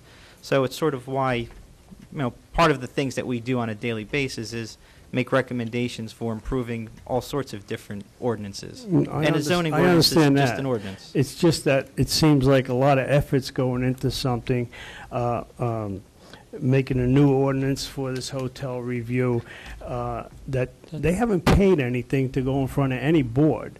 And yet, all this work is being done at our cost, the taxpayers' cost. Why hasn't any application been put in for this? If it has to be denied, let it be denied. They lose their money. I've been through that myself. Now, side yards, you're talking about side yards and stuff. My daughter's got a house right next door to me, and you're talking about height of buildings. Her house is 20 foot high, and she has to have a 30-foot side yard. I mean, this makes no sense, and I don't want to hear about it's commercial land, it's different. Do we not have an ordinance for 3 stories on highway development? No. No. No, We don't. no. Well, I was on the zoning board for 7 years, and I'll tell you what, we couldn't go over 3 stories. Now, I don't know where this came from, or what it came from. I'm going to find out, and I still got my old books. I've got to go through them. I have to look. And Tom, it's nothing against you. I'm just trying to get this straight in my own head. It doesn't make any sense to me. I will tell you that I've questioned myself and I've I've begged people to find where I'm missing it. Well- And no one's come forward and said, here it is. Well, all right, I'll get past that. The other thing is, in this town for years, and this is in the ordinance, you want to put a sign up, and our engineer knows this, you got to go for a variance to get a 50-foot sign put up. Well, if you need a variance, you got to go to zoning board. If you need a variance to put this building high, it's got to go to zoning board. And I don't believe anybody in their right mind on the zoning board is going to approve this. And why would you put a 50-foot sign on a building that's supposed to be 60 foot tall? It doesn't make any sense. Unless you can put it on a roof, and then we're going real high. Are we going to, are you going to do something about voting on how many stories can be put online? Are we going to? On a new ordinance? Yes, For we're the doing height. two things. We're looking at getting recommendations on, since right now the town doesn't have anything for the HD zone on how high one can go. Okay. We directed the manager and the planner to work with other people to come back with recommendations so that we have a uniform height restriction for the entire HD zone. And I think that we've said sort of tentative. I know Mr. Walsh hasn't made up his mind. I'm still thinking over certain things, and I'm certain Ms. Showmaker and others will about the hotel specifically. Maybe it only goes 4 stories. Yeah. So that both of those are still being talked about. Okay. The other thing I just want to throw in, he was up here about his cable vision, and it's the truth. My sister's got cable. I don't. I got a dish, but she's got cable, and she gets 2 Italian stations, 2 Chinese stations, a Japanese station, 3 Puerto Rican stations, and she cannot get Channel 77. And that's the truth. Tell her to talk to the guy on a cherry picker that fixed Russ Boland's TV set. And they don't even want the Italian and Puerto Rican and the Japanese stations, and they get them anyhow. One more thing. You just hired Jersey Professional Management to do, what were they hired to do? They were hired to do an efficiency and best practices review of all departments in the township with the exception of seniors, the clerk, and the police, where they evaluated our current staffing structures, best practices, business techniques, to come back with us with management recommendations for how we could streamline process, create efficiencies, adapt got a best lot to do. practices. And that was the first thing. We also hired them to do the executive recruitment to fill the manager's vacant Yeah. position. And most recently, we've hired them to chair a goal-setting session, which will be held on April 29th, so that we as a governing body can solicit input from volunteer organizations to further establish our goals for the municipality for calendar year 2006. So they've done 3 things for us. This is something extra they're going to do? We just hired them at a cost of, what, $5,000? $4,800. Let me get this straight. 2006. 2006. You hired them now again. We have. We've retained them Give for us another project. The 2006 goals? We've hired them to assist in establishing from what we decided among ourselves is that we as a management team would like to solicit input from our volunteer boards and commissions to determine what are, in a priority order, the key goals for the municipality to be accomplished this business year, much of which will be driven in part by our budget. Joe, I'm confused. It's okay. Doesn't the council establish the goals we want to do for the year? The council does manage those Why goals. are we paying somebody to tell you what our goals are going to be? That's not what we're paying them to do. We are paying them to act in a consultative way to assist us in goal setting and in prioritizing. We have a list of goals, as Mr. Zanecki can attest.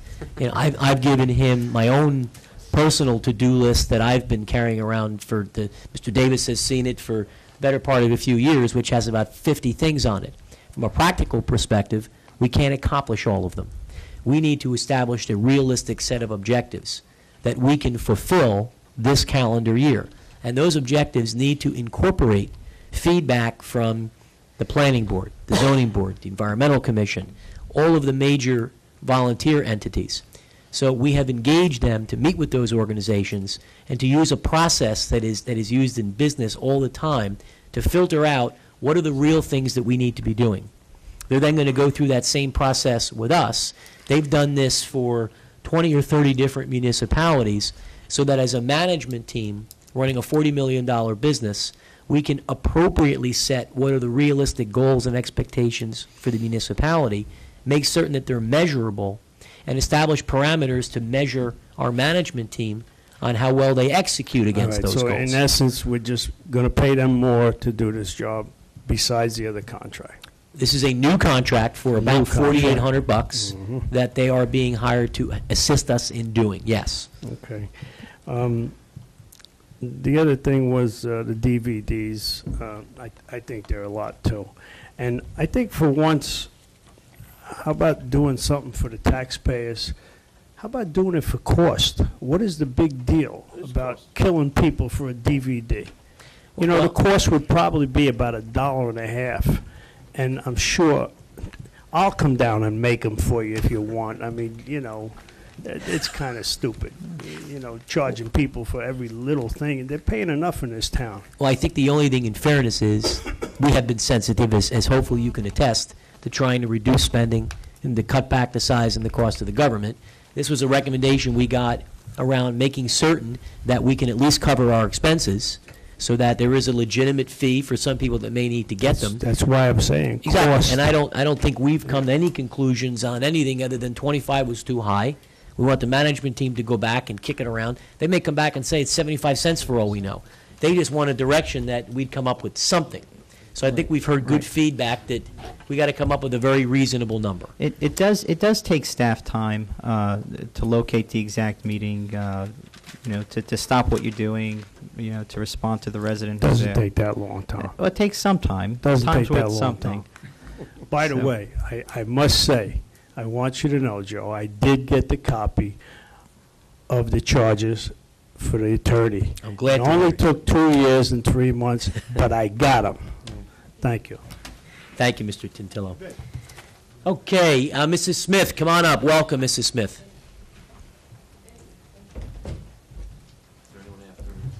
Yes, after Mrs. Smith, it's Mr. Curry.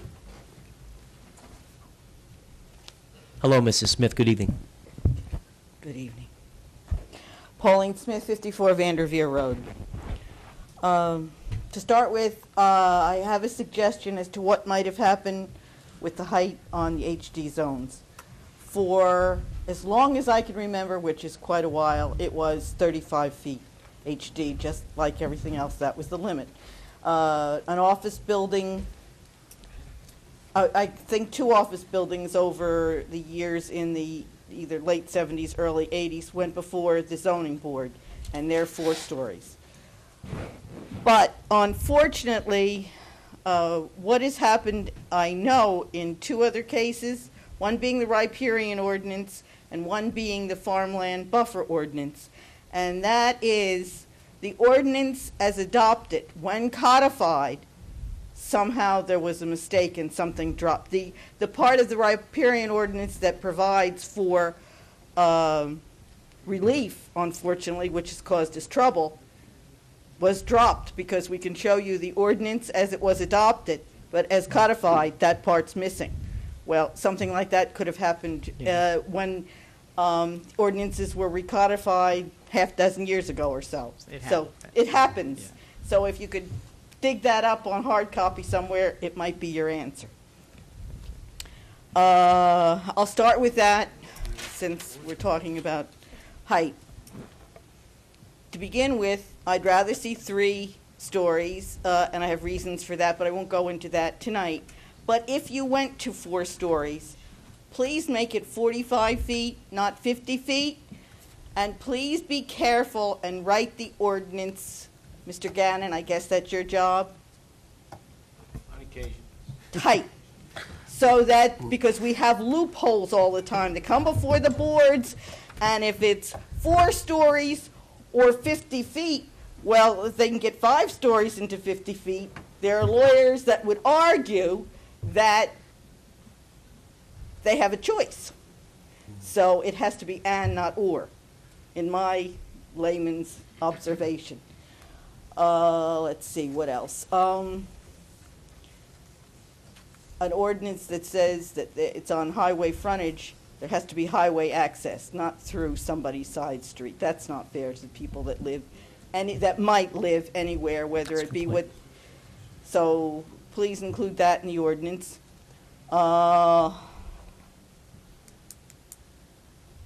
Make it big enough, 100 feet minimum. 100 feet is nothing, believe me. It's absolutely nothing. When you're talking about traffic coming in, a wedding that goes till 12 o'clock at night or some kind of party and you've got traffic and lights and whatever.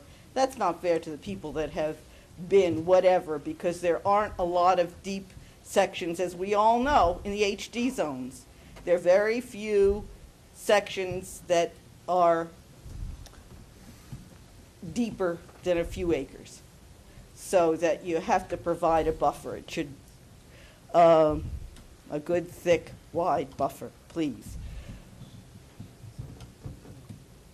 Something else that, oh, please, at minimum of 7 acres. I know about the less than 2 acres, the 80,000 square feet, but I have to tell you, well, strike that. Let me make another statement first. Tom, I was very glad to hear what you said about upgrading the appearance of Route 9.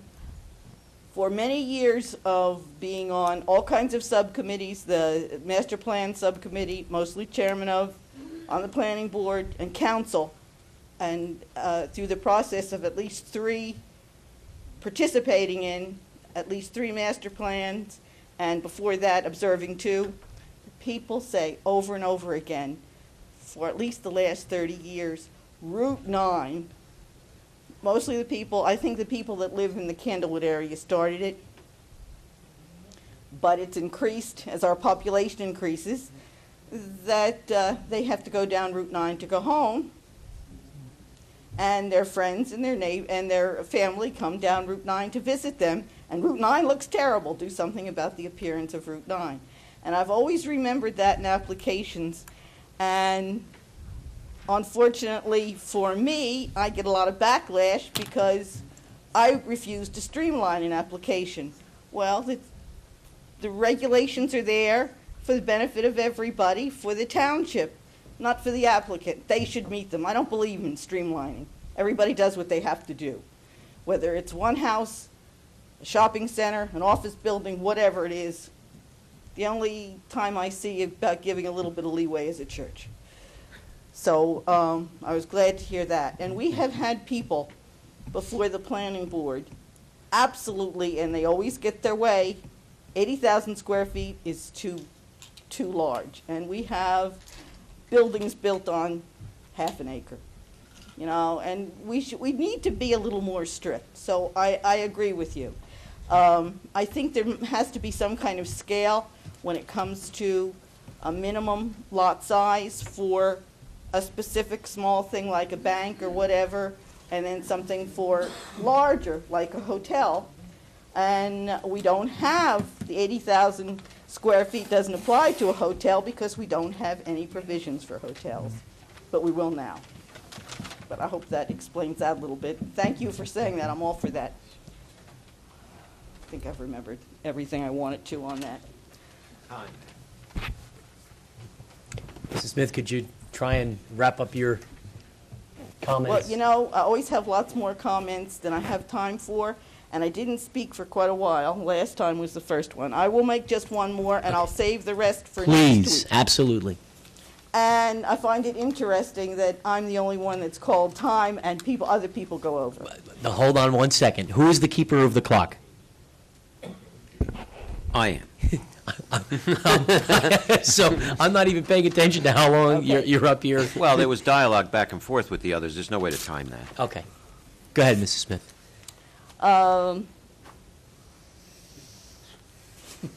Then I'm just going to make just one more subject quickly, and as I said, I'll save the others for next week.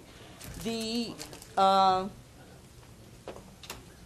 subject that Mr. Walsh brought up about 9B26 and 25 about the inspection fees for, I don't agree with you at all.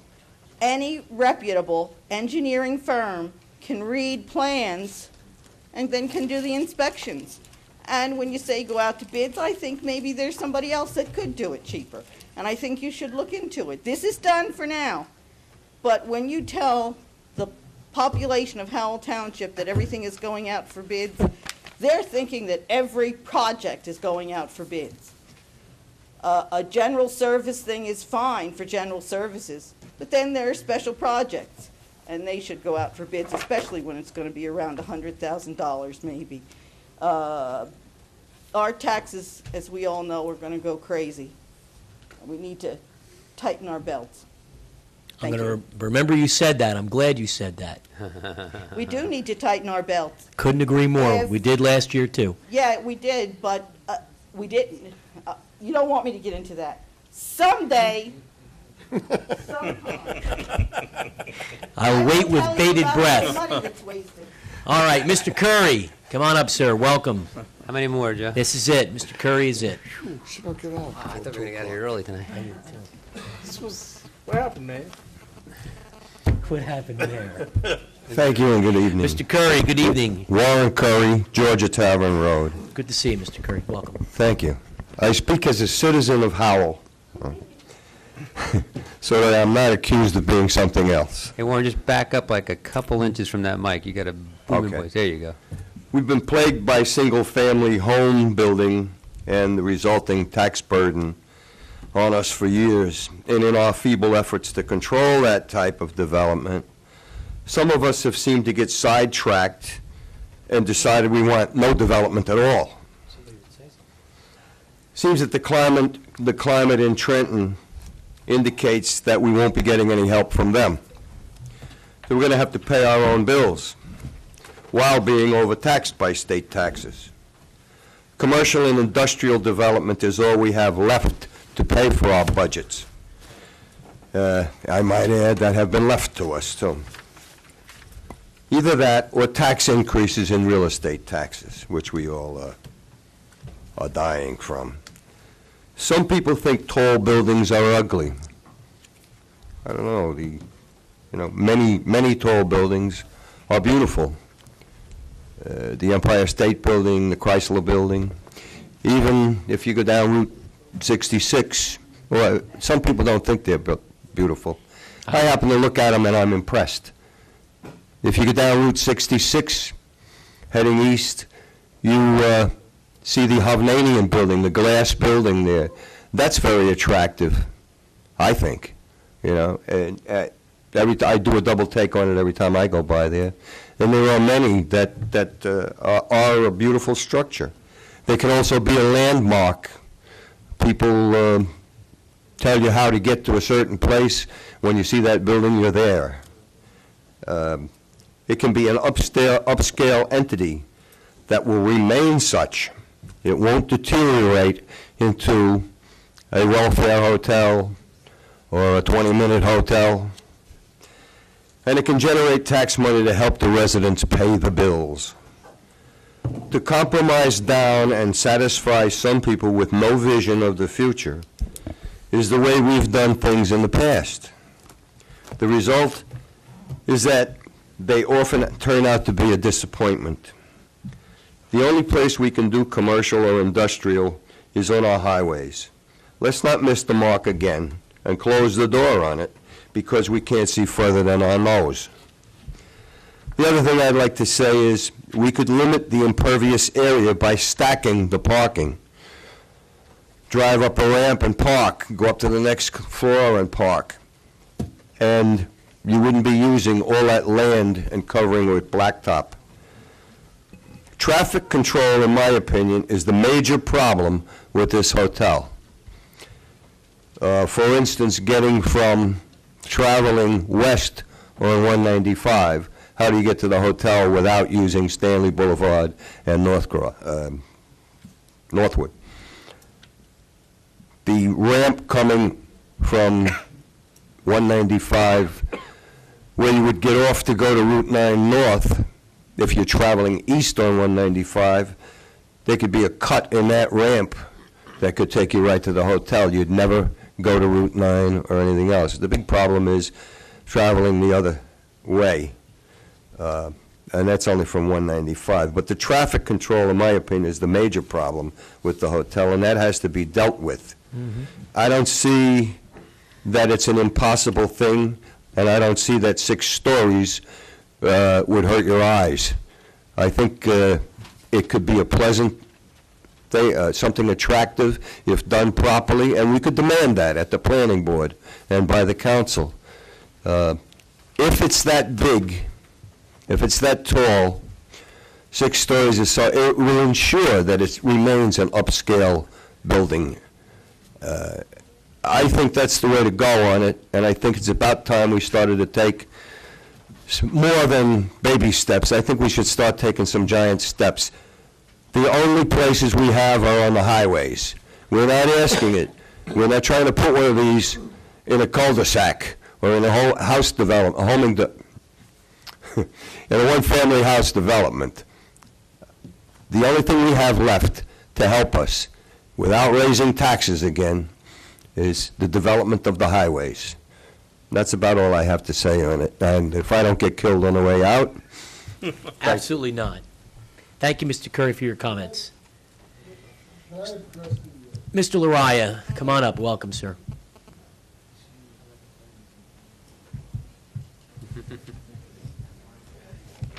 Mr. Lariah, you're the last speaker of the night. Thank you.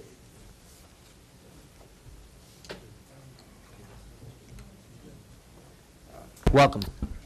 Vince Lariah, 56C, The Villages. I'd like to ask that we consider a couple of other items on this hotel ordinance. It's not the hotel, but the structure. What are we doing about noise pollution? Will the height include the penthouse on top of the building? Just get the ordinance so it's everything is pinned down and not not become a matter of negotiation and discussions after the applications are filed. And that's what I have. Thank you, Mr. Lariah, before you go, sir, Yes. you asked me a few weeks ago about, at the meeting, about a notice you received from the DCA regarding a Yes, 5-year. yes. I just wanted I checked, and it is a legitimate Yes. thing. They're in and out already. Okay. It is, you are listed in their database as being on a 5-year cycle for inspections. Sorry I didn't call you about that. Thank you. All right, that'll close the public portion. Just, I'm going to ask that we carry 11-1 to a week from tonight, the resolution from Mr. Menendez asking for support on his resolution. So let's carry that to next week. With respect to meetings, our public participation meeting is, in fact, a week from tonight, Tuesday, April 11th, 7:30, in these chambers. We have a special budget meeting Wednesday, April the 19th, beginning at 6 p.m. Our regular meeting thereafter is Tuesday, April 25th, and we have our special goal-setting meeting on Saturday, April the 29th at 8:30 in these chambers. Also, be reminded the Board of Education election for the local and regional budgets and Board of Education member election is Tuesday, April 18th. The polls in Howell Township are open from 3 to 9 p.m.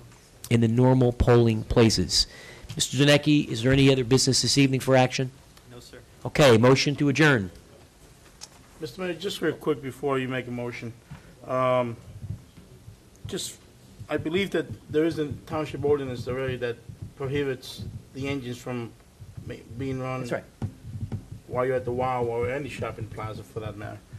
And so, anyway, so that's. And they put the signs up there to help remind people. Just very quick, I would like for us to consider putting for discussion, and one of this next meetings coming up, what are we going to do about this zillion open house signs that are left in every corner throughout this township? That's really, talk about littering, throwing garbage out the window. To me, that's no better than to me, this is just as bad. For instance, a friend of mine is looking for a house. And he saw an open house sign and on Seaton Road, I believe, or Seaton Place off of Fairview, I believe. And he went in there and the house had already been sold. But yet, the street address was on the sign, but the sign's still there in the house. Oh no, this house was sold a couple months ago. So they're not picking up the signs. They're just living there. That's just bad people. I understand, but there's like a zillion signs on every corner. I mean, do they have to put a sign on every little corner directing traffic to that house? or could they just pay for advertising throughout the newspapers or whatever? I don't know. I don't know that I have the answer to that. All I know, it's pretty disturbing to see all these signs left there, and they don't pick them up. So why don't we put on for discussion the possibility of having the enforcement, when they're contacted, when they see them, that there's a fine if we have to pull a sign out, and it's out for X number of days after a particular open house has taken place. The beauty is, it's kind of like that truck that cuts you off on the highway that typically has the name of the business and the phone number on it. You know, you could call up and say, you know, your driver just did X, Y, Z. These signs all have the name and phone number of the realtor that they could call and say, when did you have it? This sign's been up for a week. Our ordinance is not unlike campaign signs. They need to be down within a certain period after election. Maybe the signs have to be removed within a certain period after the closing or whatever. Yeah, after the open house has been resolved. There's got to be some. Most reputable agents will, at the end of their open house, go pick up their sign. They're usually down within 30 minutes. Now, there are bad apples in every profession, so folks, what I would recommend before we take drastic measures is that when that does happen, the brokers themselves be called, because I know at our weekly meetings, whoever's been bad gets told, hey, you're giving us all a bad rap. You know, when it's over, grab your stuff. A lot of times, Pete, it's not the agents. I'm not picking on the agents or anything. It's homeowners. How open house for sale by a homeowner, that they just leave the signs there forever, it seems like. Why don't we add this for a workshop to explore maybe like the handling of the political signs within a certain period after the event, they've got to come down. Fair enough, we'll put it on for workshop. We actually have something maybe I with can the sandwich signs. put it in a different perspective a little bit. Hold on one second, Mr. Zenicki. Folks, We're not done yet. Folks, I just ask for your indulgence for a few more minutes, please. Folks, shh. What I've done in the past, now, different communities, but I've done it in 2 communities, where we would try utilizing all people who are in the field, be it buildings and grounds, public works, people who are out doing stuff, that if you can identify like a quarterly or a monthly, or whatever slack you can identify, and say, on this Friday is town cleanup day. So, and you assign sections to everyone, and you pick up litter, you call the sign, people, if you think that sign's been there a while, but everyone's sort of assigned a section. You break the town up into all these little neighborhoods, and you just have a cleanup day, a visual cleanup day. Great idea. You know, you yank signs off phone poles. You're just responsible for that, but I still have to get a comfort level in terms of our resources to do that. But that's something you're exploring? That's something that I've wanted to do, and I will continue to pursue that. That's a great idea. Okay. Good. So that's and by the way, I think I'll assign you all a section, and I'll take a section. Absolutely. This is great. All right. Anything else? Any other business? All right. We'll entertain a motion to adjourn. So moved. All those in favor? Aye. Have a safe night, folks. Thank you.